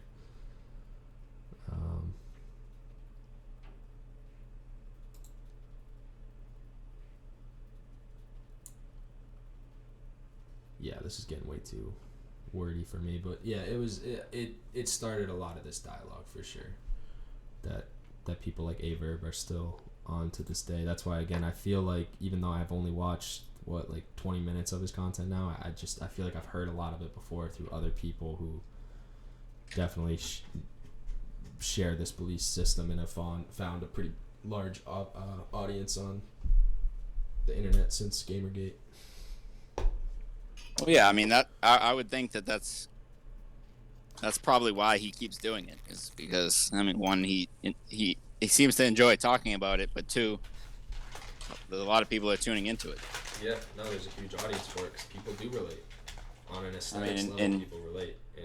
And like the first one that we watched, like she kind of called him out on that, like in the first, in like the first like minute of it, she was like, she was like, you say that you are on your, you know, Instagram live saying good things about women, but all those videos, the views are, you know, I don't see the numbers, like you're not moving, like it's that's why more times you're saying negative things, because those are the ones that are bringing you numbers. Exactly, because people come to listen. Why do people come to listen? You know, maybe for you, it's you're big into battle rap and you found him. But for a lot of people, they're probably coming back because they feel his way of speaking gives them strength when they're feeling kind of weak. It makes it external. It makes it, women are just wrong. Nicki Minaj is corrupting women. That's why they won't talk to me. That's why I can't have any luck with women. And that's a very appealing narrative, right? And it's not your fault. You're the good guy, no doubt. And it's not just because maybe you just haven't met the right person. There's billions of people out there. It's not because maybe you actually are just horribly unattractive because you're watching all these videos all the time and you're just hating on women on Twitter all day. You're just one of those reply guys who just every time Nicki Minaj tweets says, "You slut," you know, like that guy's probably not going to find a girl anytime soon, but he's never going to realize that he's completely doing that to himself. I mean, and one thing too, like, is kind of like stems off that. It's not like the exact same thing, but there was one point that I wanted to have you see, but we couldn't find a clip of it because they're all like jumbled and everything. But I did find his Instagram, so I might be able to find it now because I see ones where he's talking to Lady Luck. Yeah, like the one of the things they said at the very beginning. It's a full you pulling it up? Yeah. So can I make the point before they say? Yeah, you go. So basically, this is the one thing that I thought you would be interested in, the idea of it, and was probably the main idea of why I even brought it up. Okay. When I was talking about the music videos and stuff, and then I said how basically I feel like the point that they were started arguing about it first was the fact that, so he was like, okay, I talked to, and I'm not saying it's right, I'm just looking at all of it. So he said, basically, he goes, she said, why are you talking about us this way? Why are you talking about women this way and your captions in your post? Basically, he said, I'm talking about women this way because women are representing themselves this way. So I'm representing them as such to which they're representing themselves. Then she said, and he said, oh, why are you not checking, your peers about representing you this way, but you're checking me? So then she said, we're not representing ourselves that way. It's corporate. She said it's corporate America, basically. She more or less said it's corporate America that's feeding those ideas to the record labels, and the record labels are only, they're basically controlling what these artists are putting out, which is, yes, like you said earlier, it makes money to talk about these things. Sex sells, so it makes money, but it's kind of like it's kind of passed down, like the ideas that are injected into today's most popular music is passed down, from the corporate entities to the music record labels that are signing the artist, and they're kind of putting the artist in a box where they're only able to sell, or they're only going to push their single if it's going to be a certain way. So that was the topic that they talked about that I thought you would have been interested in, and it's probably going to be in there. Yeah, I definitely agree that corporations obviously have an agenda here, and it's probably one that I vehemently disagree with. Cardi B doesn't even write any of her own songs. She admits that. So honestly, like, even chastising her as a woman for just doing what's paying her bills and her lifestyle, I think is probably an incorrect application of guilt. I mean, and that's if you look at it, conversation, right? I mean, and if you look at it at the same time, like, to add to that, I mean, one thing that I'm sure you see it as much as I do, if you're looking at social media, I see this probably like once a week at this point, someone making a post like this, and you see like, at least 50 comments on it, because it's like a very controversial topic right now. You have the website OnlyFans, and I see someone probably, average once a week saying, if you're a girl and or whatever, obviously, if you're a girl and you have a OnlyFans, you're basically just a legal prostitute. And now I'm going to put some on top of it. So then on the flip side of it, women can easily come over and say, okay, well, if it's, if you're going to say, if I have an OnlyFans, I'm basically a prostitute, it's basically, I'm a prostitute, how come you're the main market for what I'm putting out? Who's the one that's paying? You know what I mean? Because it wouldn't be, well, that's like, the sex work is females, worth, because women aren't gonna just subscribe to each other's OnlyFans. I mean, like, if they're friends and stuff, maybe they would, and they're already rich, like they probably would to support. But mainly, like, the market for these types of things is men. So Sure. you can't. So then the debate becomes, okay, so basically we're prostitutes, but you're viewing it, and you're a subscriber to it. So how can you criticize me when you're the one that's keeping the business afloat? Well, I mean, that's the other thing. I think sex work is work, and they deserve the same protections that any worker would have. And OnlyFans is like the safest way to be a sex worker. Like, you're not putting yourself at really any risk. So if that's, I mean, we can talk about the economic conditions that have forced a lot of women to not really see a path out of poverty outside of OnlyFans. That's a problem, sure. I don't think you should feel forced into sex work because there's nothing else that's gonna get you anywhere. But at the same time, I mean, I don't think that women who do OnlyFans are prostitutes. I think it's sex work for sure. Both think a prostitute and a person who sells pictures on OnlyFans, they're both sex workers, but I don't think they're the same category.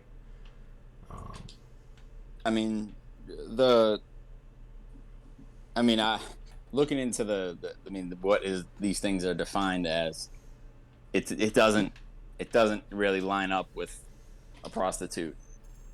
Having an OnlyFans doesn't really line up with a prostitute. I mean, you're talking about, like, a prostitute. It's kind of a certain subject, but, like, a prostitute is like actual. To my understanding, is meeting up with people. Like, OnlyFans is like mainly a virtual. Yeah. For the most part, is a virtual subscription. You're not. These people aren't. OnlyFans itself is 100% virtual. It's just, if people do more sex work outside of that, that's, Yeah, that's kind of like another conversation, because that's like the main point of it. It seems is a virtual experience, versus a prostitute is like a in-person thing. Right. That's that type of work. Being a prostitute more than just posting pictures. Right. So it's and like I said, if you look up like how those two things are, I mean, I can't think of the other word that I'm looking for, but if you put a prostitute versus I think it will come to me later, but when you look at those two definitions, I mean, it's kind of like a big, there's a big line between, there's a big difference of those two things, but like I was saying, like it's like both sides are kind of like feeding into the same thing, because it's like, like women, women don't want to be sexualized, but some do.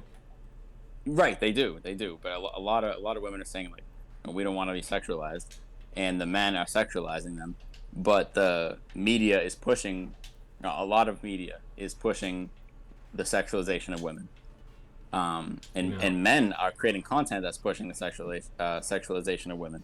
So it's and then the corporate entities are very aware of that market, so they're also pushing the sexualization of women, and that's obviously the big donor of the whole situation, kind of like the hands that's like kind of creating the whole situation. So I said I wasn't gonna do this.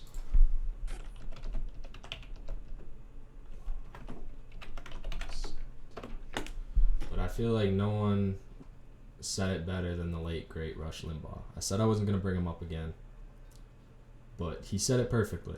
He definitely said it perfectly. So, are you still listening through the stream? Yeah.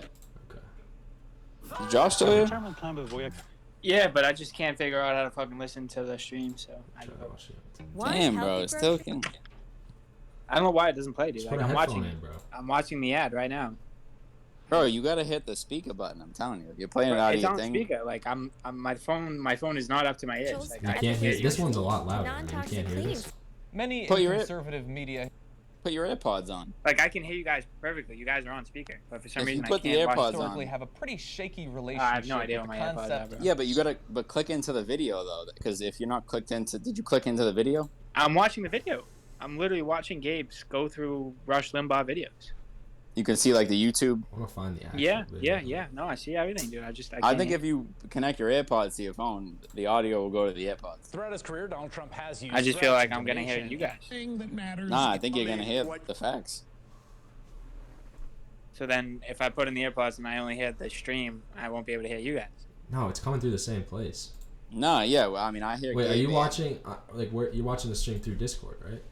Yeah. Yeah, so you should be able to hear both at the same time. Yeah, no, you just paused it as Trump. Like I don't hear anything. I hear you guys crystal clear. You might have it muted, I don't bro. think so. It's like I don't Discord settings. You might have that audio muted. If you go into the Oh yeah, yeah, if the you go stream into volume the was top, much bro. worse. Yeah, go to the very top right, and then it has like a little gear, and then it says voice settings, and then you have the stream volume and then the regular volume. So you might have the Okay, stream yeah. volume all the way down Yeah, no, or I did. muted. Yeah, it was muted for sure. Try it now. And here's how Rush Yeah, I Limbaugh can discussed hear the you. issue on his show. Fact. So I can't say it any. But he's 100% right here. I've never said that about Rush Limbaugh. Magic word. The only thing that matters in American sexual mores today is one thing. You can do anything. The left will promote and understand and tolerate anything as long as there is one element. Do you know what it is? Consent. Yep. If there is consent on both or all three or all four, however many are involved in the sex act, it's perfectly fine. Andrew Cuomo. Whatever it is. But if the left ever senses and smells that there's no consent in Yep. part of the equation, then here come the rape police. Yeah. You mean the police? The rape police. Consent is the I think magic the police key or the rape to police. the left. I believe they're actually just called the police, not the rape. Oh, there we go. He's joining me now at today's show. But yeah, no, he's 100% right. Like I think that's honestly that should be the conservative take, because that's like the small government. Government shouldn't dictate what is right and wrong outside of if there are two consenting adults, because children cannot consent. we have an age of consent. But if two consenting adults participate in a sex act that does not result in like bodily harm, you can't be like, if you have like a cannibal fetish, like, sorry, bro, you're going to jail. Go to jail or therapy. you have one choice. But yeah, outside of like bodily harm or like harm to animals or like, again, people who cannot consent,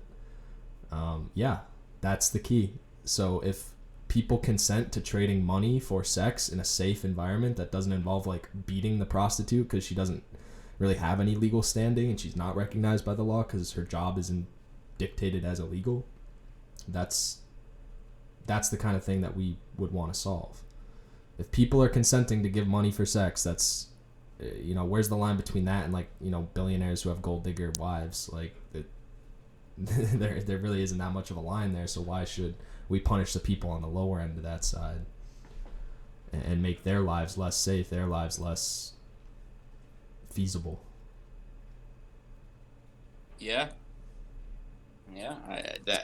It's funny because like a couple years ago, this conversation came up on my radio show, and like I had a guest on that like this became like they started talking about this after a certain point, and like I was just like so tuned out of it because I was like, guys, this is not something that like I even like have a thought of like about, and it's funny how like a couple years later I'm like diving wicked deep like into like the actual like ethical parts of it and like really like trying to like diagnose it. Like a couple years ago I was like uncomfortable on my show. I was like, guys, like you're talking about prostitution, like I don't know what to say. Like that was like almost word for word what I said Gabe live on air, and like they just started laughing like they oh my god. But to be honest, I feel generally the same way. I don't really feel I have any place to talk about this. I'm a man who has never thought about doing sex work in his life. Like, right. How much perspective do I really have to give? So that's why I do want to keep it simple, and I like the way Rush put it. The key is consent. Like, as long as people are genuinely consenting adults, like, I don't see a problem. What if you're forced into consent? Well, yeah, I mean, that's where hopefully our legal system would be able to determine something like that. If someone's like at gunpoint forced to sign a thing that says I consent to have really rough sex with this man right now, like, yeah, hopefully we can use our legal system to point out that is not true consent. But if two people are obviously truly consenting adults, then yeah, I just don't see a problem with it. And again, we can definitely also talk about like, if you live in an area that's so economically deprived that your only option is selling your body to make a living, then yeah, is that really consent? Even though you're choosing to do it, like maybe we should address that lack of other opportunity. Because I'm not gonna say that like sex work is the best work. On the whole. What'd you say, Gabe? Sex work is the best work? Yeah, click that. Cancel me. Nah, but yeah, I mean, I think it is still work and it deserves some level of protection. But I agree with Kevin that like how much is there really to say on it as 3 white dudes in a Discord server right now. Fuck it, dude. I think we should join the platform. Start selling our dicks. People do it. There are guys who have done it. I've heard stories. You can make a lot of money if you appeal to like the right niche. Like you just have to find the one really weird fetish that has no content, so you can just be the one guy. Like if someone wants to see someone like wrap a balloon animal around a penis, like there's nowhere else they're gonna get it. They'll pay through the fucking nose just for you to be that one guy to do it. You know? Sweet fucking Jesus. Yeah, it does. Who am I to judge, man? It's a way to make a living. Who am I to judge? Not what I would choose. Yeah, I think I charge my AirPods and they just like the light doesn't turn on anymore. So I guess I broke them from charging. Are you sure they were being charged, bro? It's not a faulty cable? I mean, it's definitely I have been suspect about the type of charge I'm getting because I mean, this isn't like an original charger. This is from Apple, so I don't understand it. But Don't tell me that this is the new charger you just bought. no, well, partially because like the USB that I just bought, I've been charging because I have to keep taking the cord. Like I have to take the actual charging cord from the house to the car every time. Like because I know I want to have it. You know, of course you want to have a charge in the car and in your house, but I only have one cord. So I keep on disconnecting the cord from my wall charger and then bringing it in the car, then vice versa, bring it back inside. Oh, geez. But the charge I've been getting in the past like 1 to 2 weeks has just been so suspect. Like in the time that we've been on this call, like my phone's like on probably 10%, and like it was like fully charged like a couple hours. Like it was on probably 70-80% like a couple hours ago. I mean, a phone call for 2-3 hours would definitely drain a battery pretty much. Yeah, I guess with the you're stream, streaming like the video, video's on too. I mean, looking at my battery health, it's like 98% battery health, so it has gone down from like the brand new phone being at 100. But I mean, 98%. They say like usually when it dips below, I don't know if it's like when you go below 90. No, I think it's 80. 80 is when like it really is like okay, your battery's pretty much toast. Yeah. It's just gonna die in like 5 minutes. That was like my iPhone 6 was like that. Once it got like 79 battery health, like it was dying like every 2 hours. It was terrible, but yeah, I heard that whole bit you were saying too, Gabe, about that. Yeah, I heard what you guys were saying.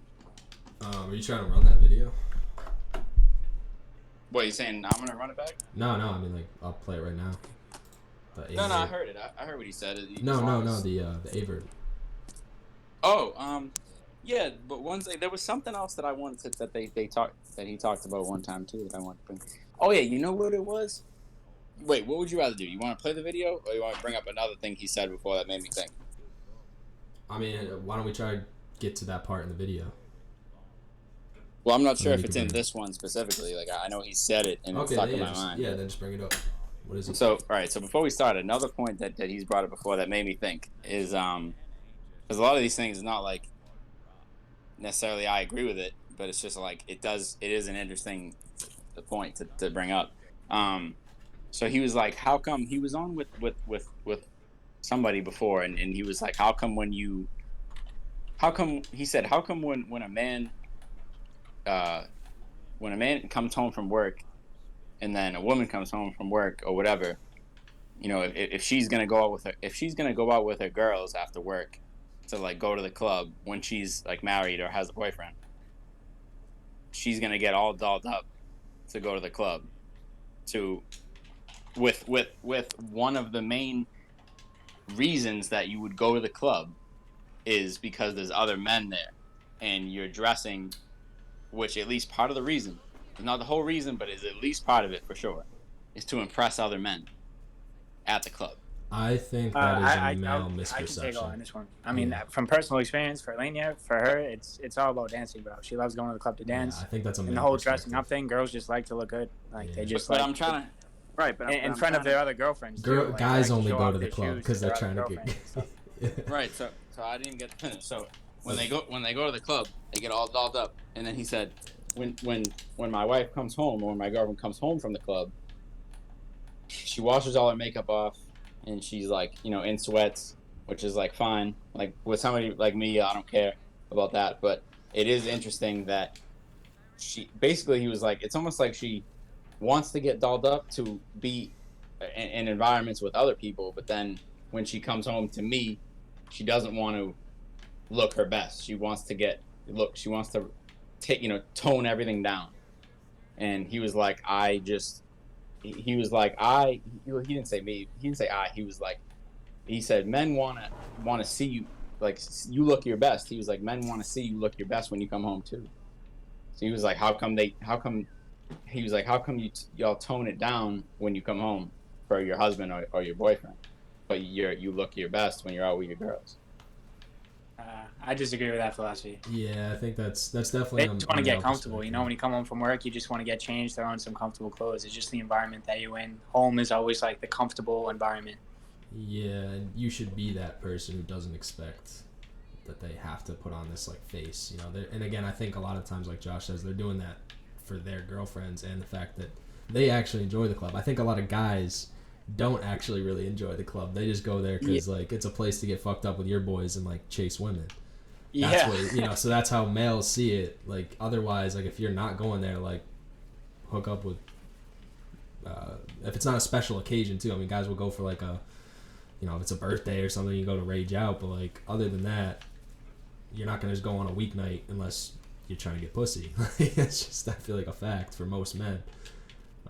But for girls, I think they do genuinely just like being out to go dance in a place with loud music and lights and all their friends, so they can certainly kind of have almost that competitive, like who's really looking out tonight. Oh, you got new shoes.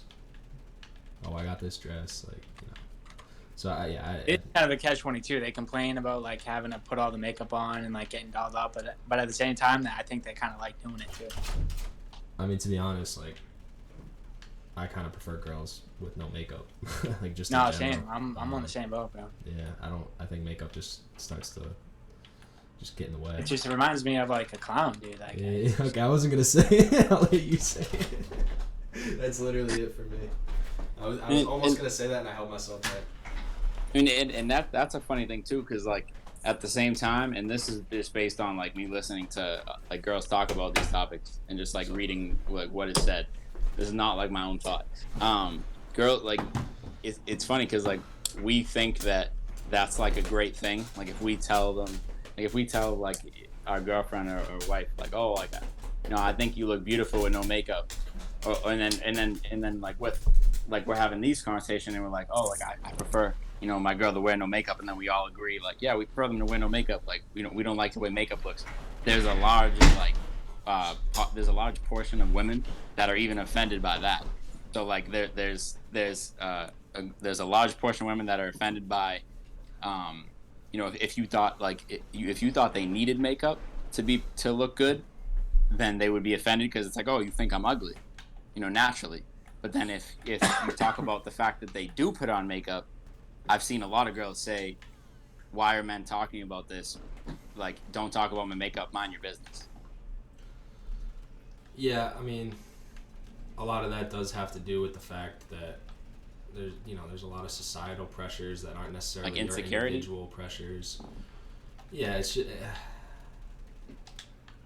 complicated. Because like there's a lot of pressure. Because I feel like from what I've heard from female, like there's a lot of pressure on women to look good and like to look to a certain standard like in society.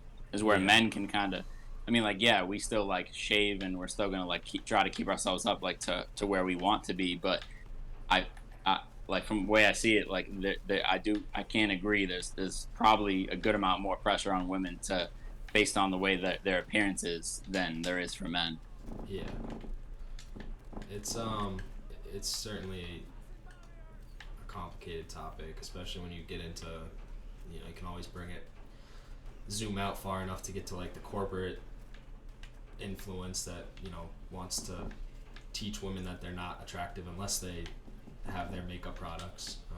That's certainly a factor too. That I don't know. It's Go ahead. No, I was just gonna say it really is a kind of it's a woman thing, and women can make their own decisions on how they feel about makeup. I know a lot there. I've talked to women who are anti-makeup and just don't really like to wear it ever. Right. And maybe they come from a place of privilege where they can do that because it's. I mean, the girl I'm thinking of is like pretty attractive. Doesn't maybe really feel like she needs it or never had anyone make her feel like she needs it. Right. But yeah, that's why it's complicated and everyone's gonna feel different. And like I've seen a lot of tweets like where it was like girls would say like I don't know if you've ever seen this before, but like I've seen like a lot of like tweets go viral, and like I've seen like girls that I follow, like, you know how it tells you like, you know, someone you follow retweeted something. Yeah. Like I've seen a lot of girls that I follow, it'll say they retweeted it, and like these are like other accounts that are like popular like influencers or whatever. They'll say like, you know, oh, like it's so funny like when I hear guys like talk about makeup and like, you know, they really think that like we wear makeup for them, like we don't do it for you. So like you don't need to like say whether you like it, like whether you prefer it or not. Yeah, like, and some of that has to do with for some people it's an art expression. That's why makeup tutorial artists are so popular right now. Is like they're artists and people like their art and maybe want to try some of their techniques that they do for their art. And we're not into that as 3 straight white males here. We don't really know. I can't imagine myself sitting there in I can go to an art museum and I definitely appreciate some of the art in there, but I don't see myself ever like taking my time to watch a makeup tutorial video and be like, wow, his technique is just really amazing, because it doesn't appeal to me. But I do think women are actually attracted to it sometimes as an artistic expression. I mean, I definitely agree with that, but any woman that says that they don't wear makeup for men or to look good in public is completely bullshitting you. Like, they could be wearing it for other reasons, but I feel like there's always at least that reason. Like, there's a reason always there that it's to look good in front of other people. Yes. Like, they feel more confident and it boosts their self-confidence. Exactly. They think they look better with makeup on. And we could get into the societal factors that push that feeling, and why men can kind of just go out and always feel that kind of confidence that maybe women can't without makeup. But yeah, I wouldn't fault an individual woman for saying that or feeling that way.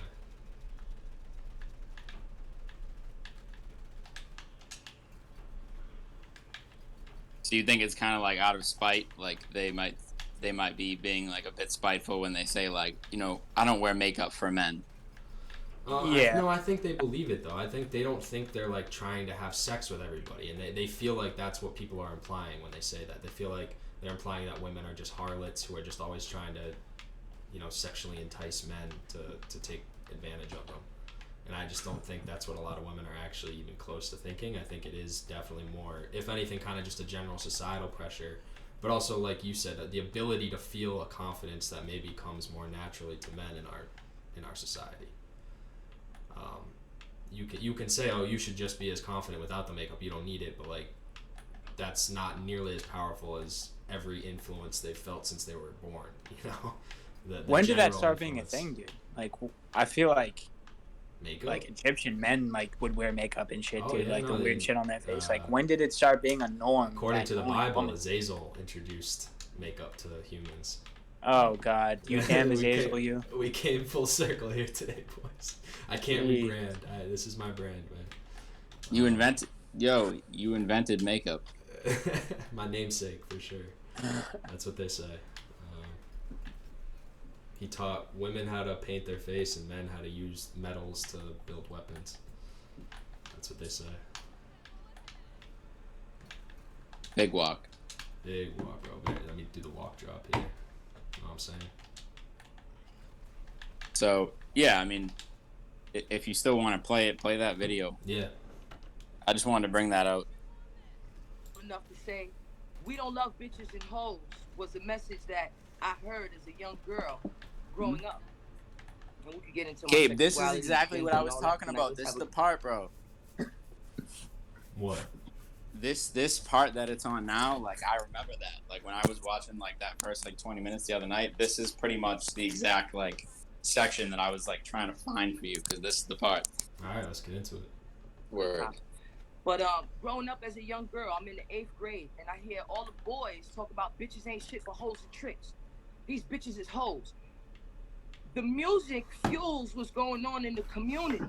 Mhm. The music, that's what we argued about, right? Mhm. So the music that we've been pushing has been going on for 20-something years. Mhm. So when I'm sitting back as a young All right, so tomboy, not to like already interrupt the video and get into a huge topic, but I think there's a contentious debate about which way society flows. Does it flow downward from culture, or is culture just a reflection of society? Just throwing that out there.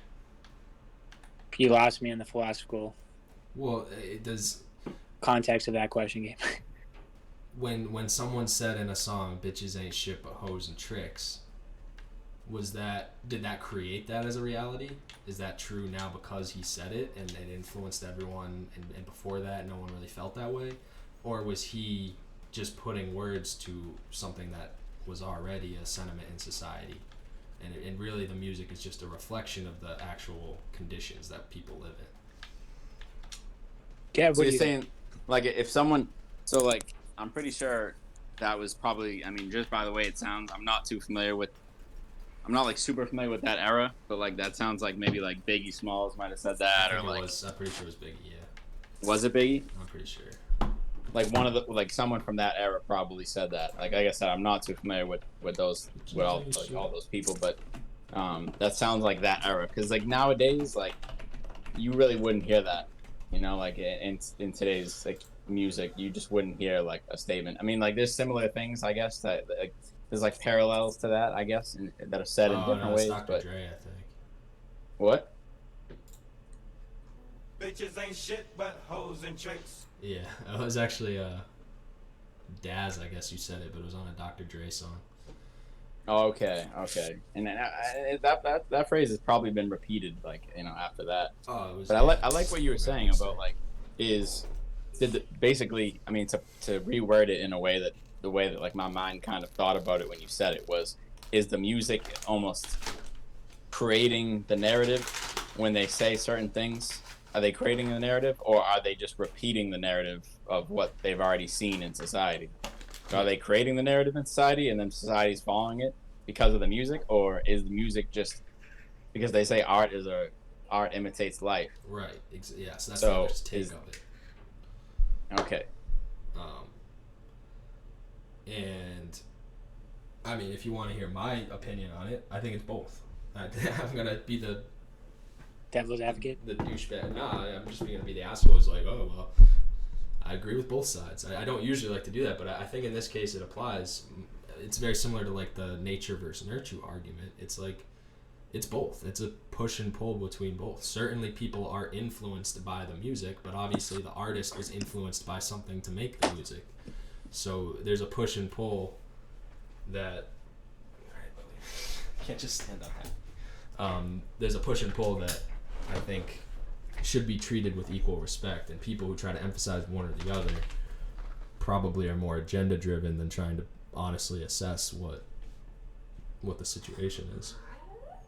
I mean, to look at it in like I tried to think of like a similar lyric to that's more recent.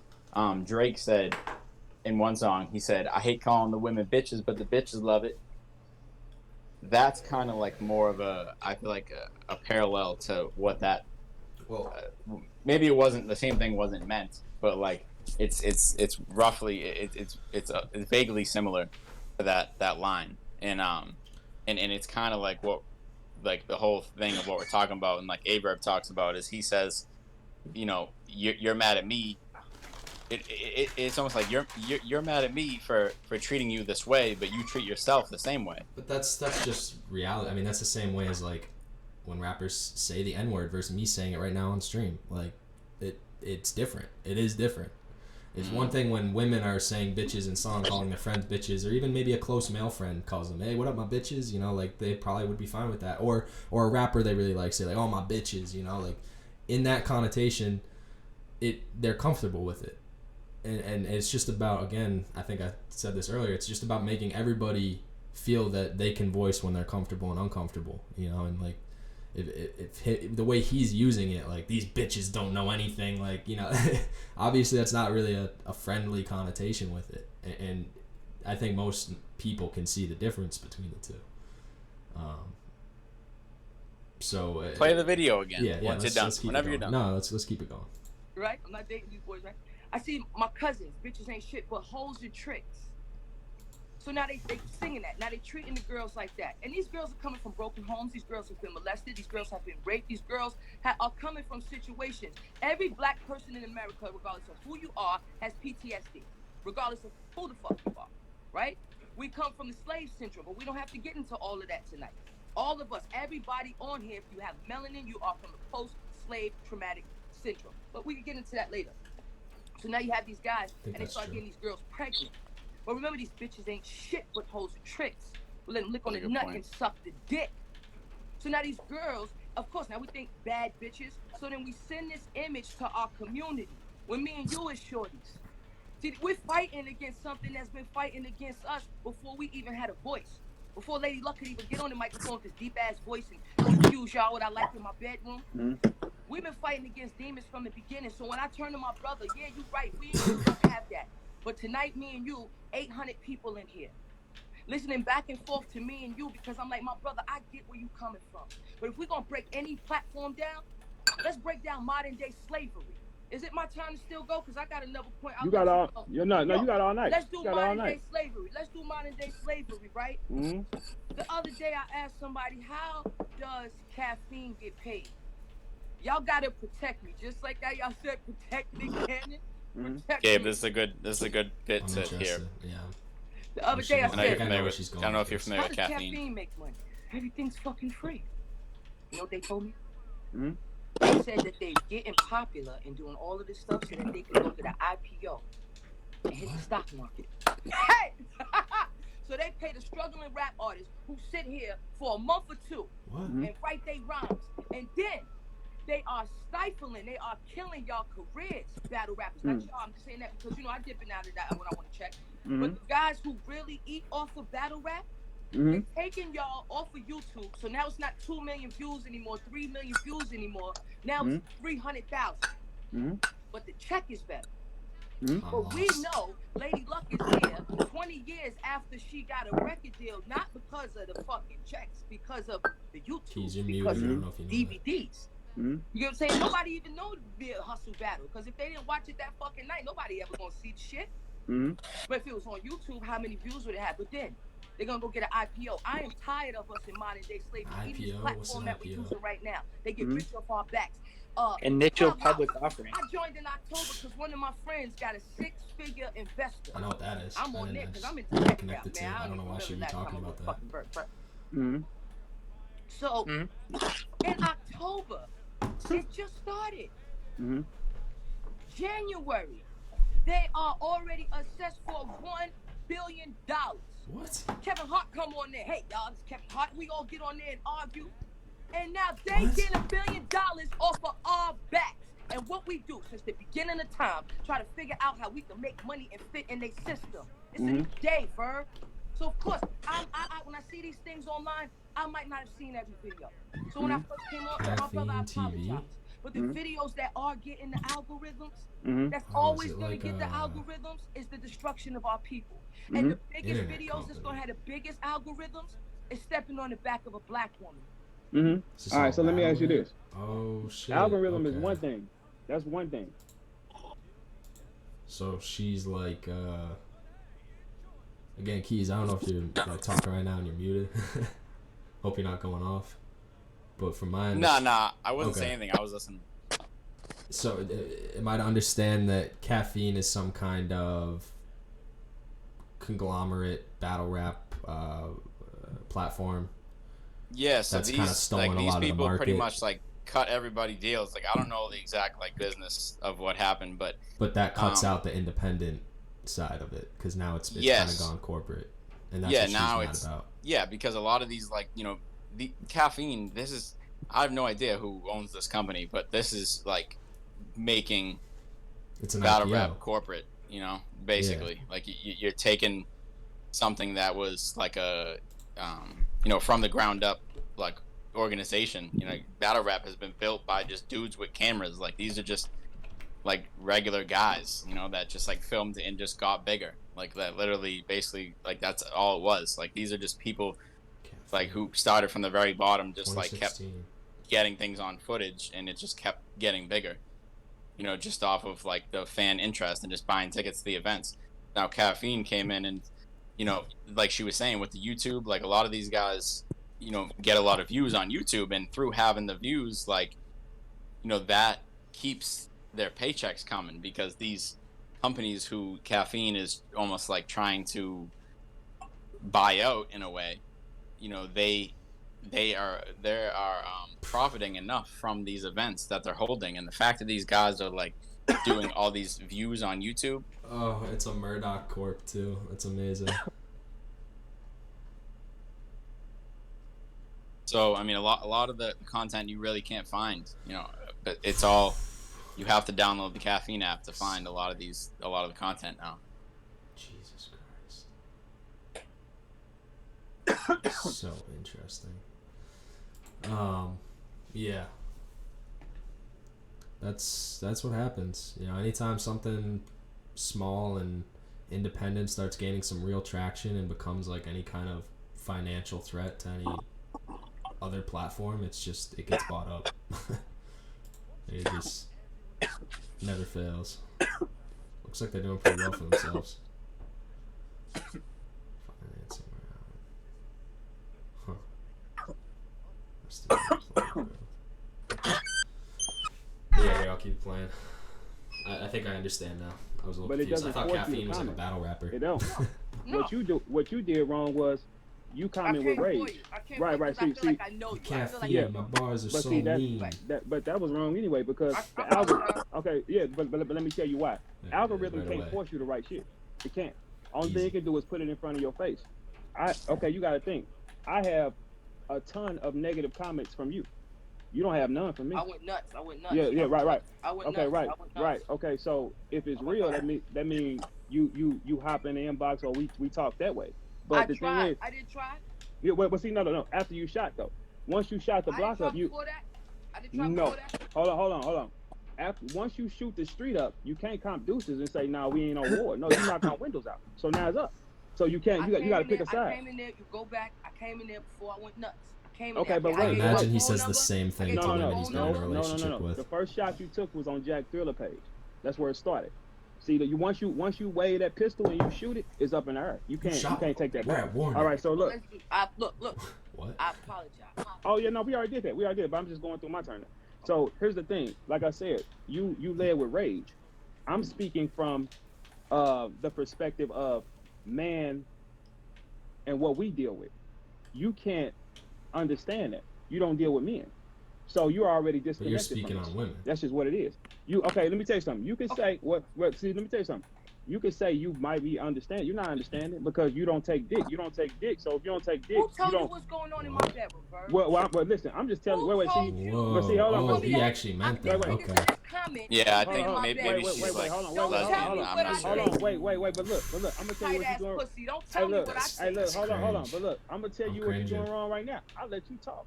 Okay, But you're you right, speak. you're right, But you're look. right, But you're right, here's you're the thing. right, See, you're right. see, this is that, and I'm glad you did that because this is a perfect example of Oh what we no! gotta Don't do. do it again, bro. Women You were just lead about to with get to a rage. point. That's the first thing they do. Oh. They can't because y'all react off so much emotion. Y'all can't You handle lead nothing with real. great. As soon as real He's shit even start in, coming, like, dude, that's like such a trope. The angry black woman. He's gonna lean into that one.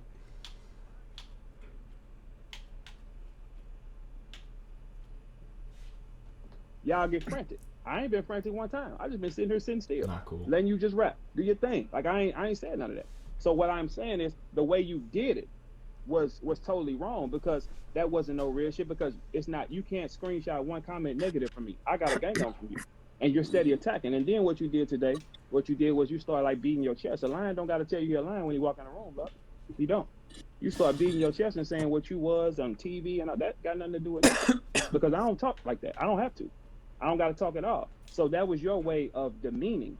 But the thing is, like I tell you, you're disconnected from us, period. You're not going to ever understand what we go through because it's not your problem. You don't understand. So when I speak man, woman, what we deal with. It's not your problem.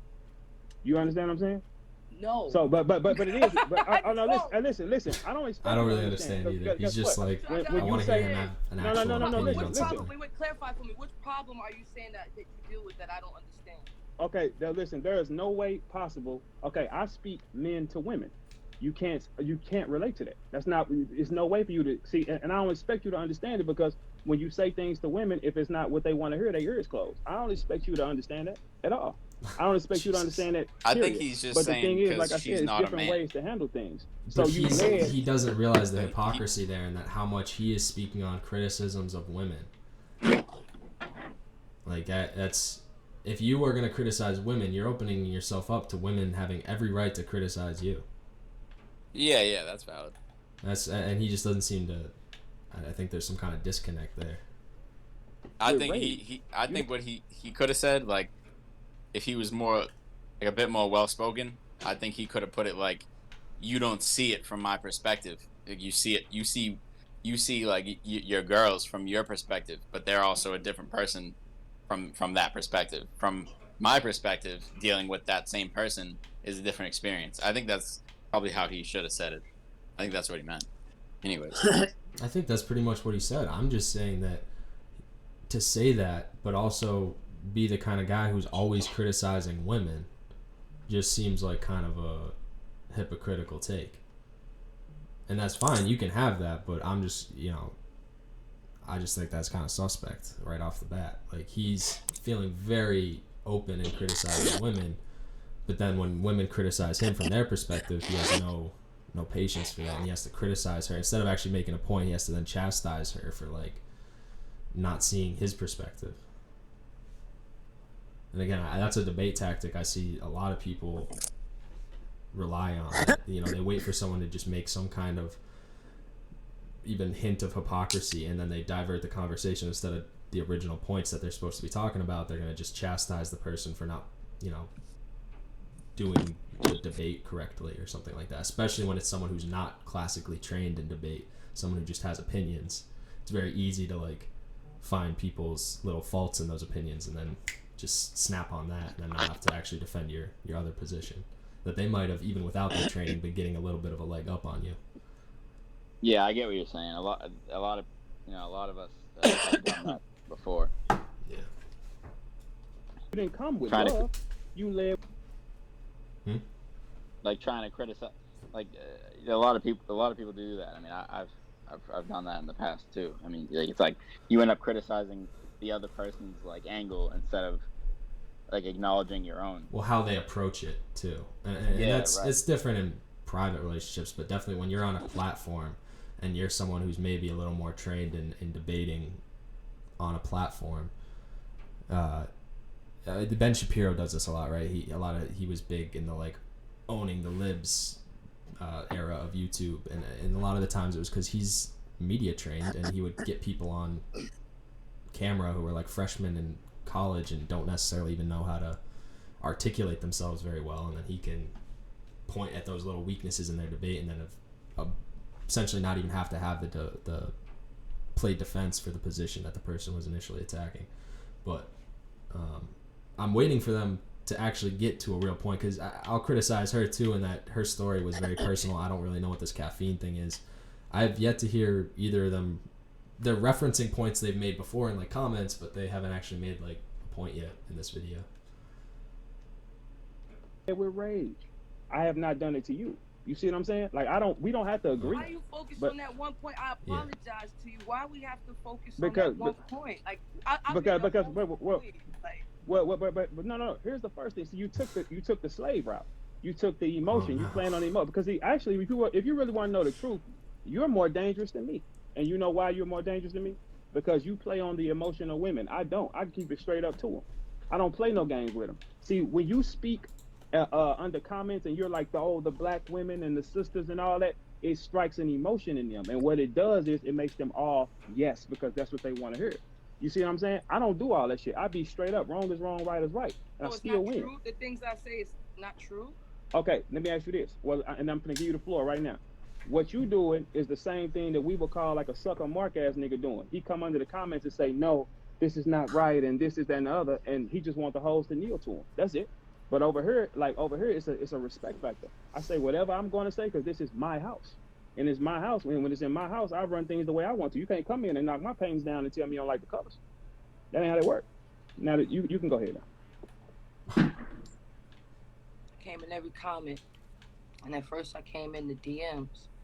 I said, call me. I even text the old number. Call me. Then when it didn't happen, I played the game.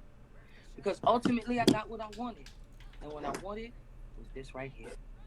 From the very time that I came in your inbox, I said, let's go live and let's discuss it. When I went under your it. That's what I want to hear. You can call it emotional. I call it pulling the rat out of the dump. Debating on the outer perimeter. I call it hitting the can. Yeah, I hear this all. I listen to a lot of debates, and this shit happens all the time. I've asked you plenty of times. So now that we've opened the floor, let's get to this discussion. No, I don't know what a black man goes through. Gabe's like, yes, let's get to the discussion. Never be a black man, never aspired to be a black man. But I'm a black woman who loves black men.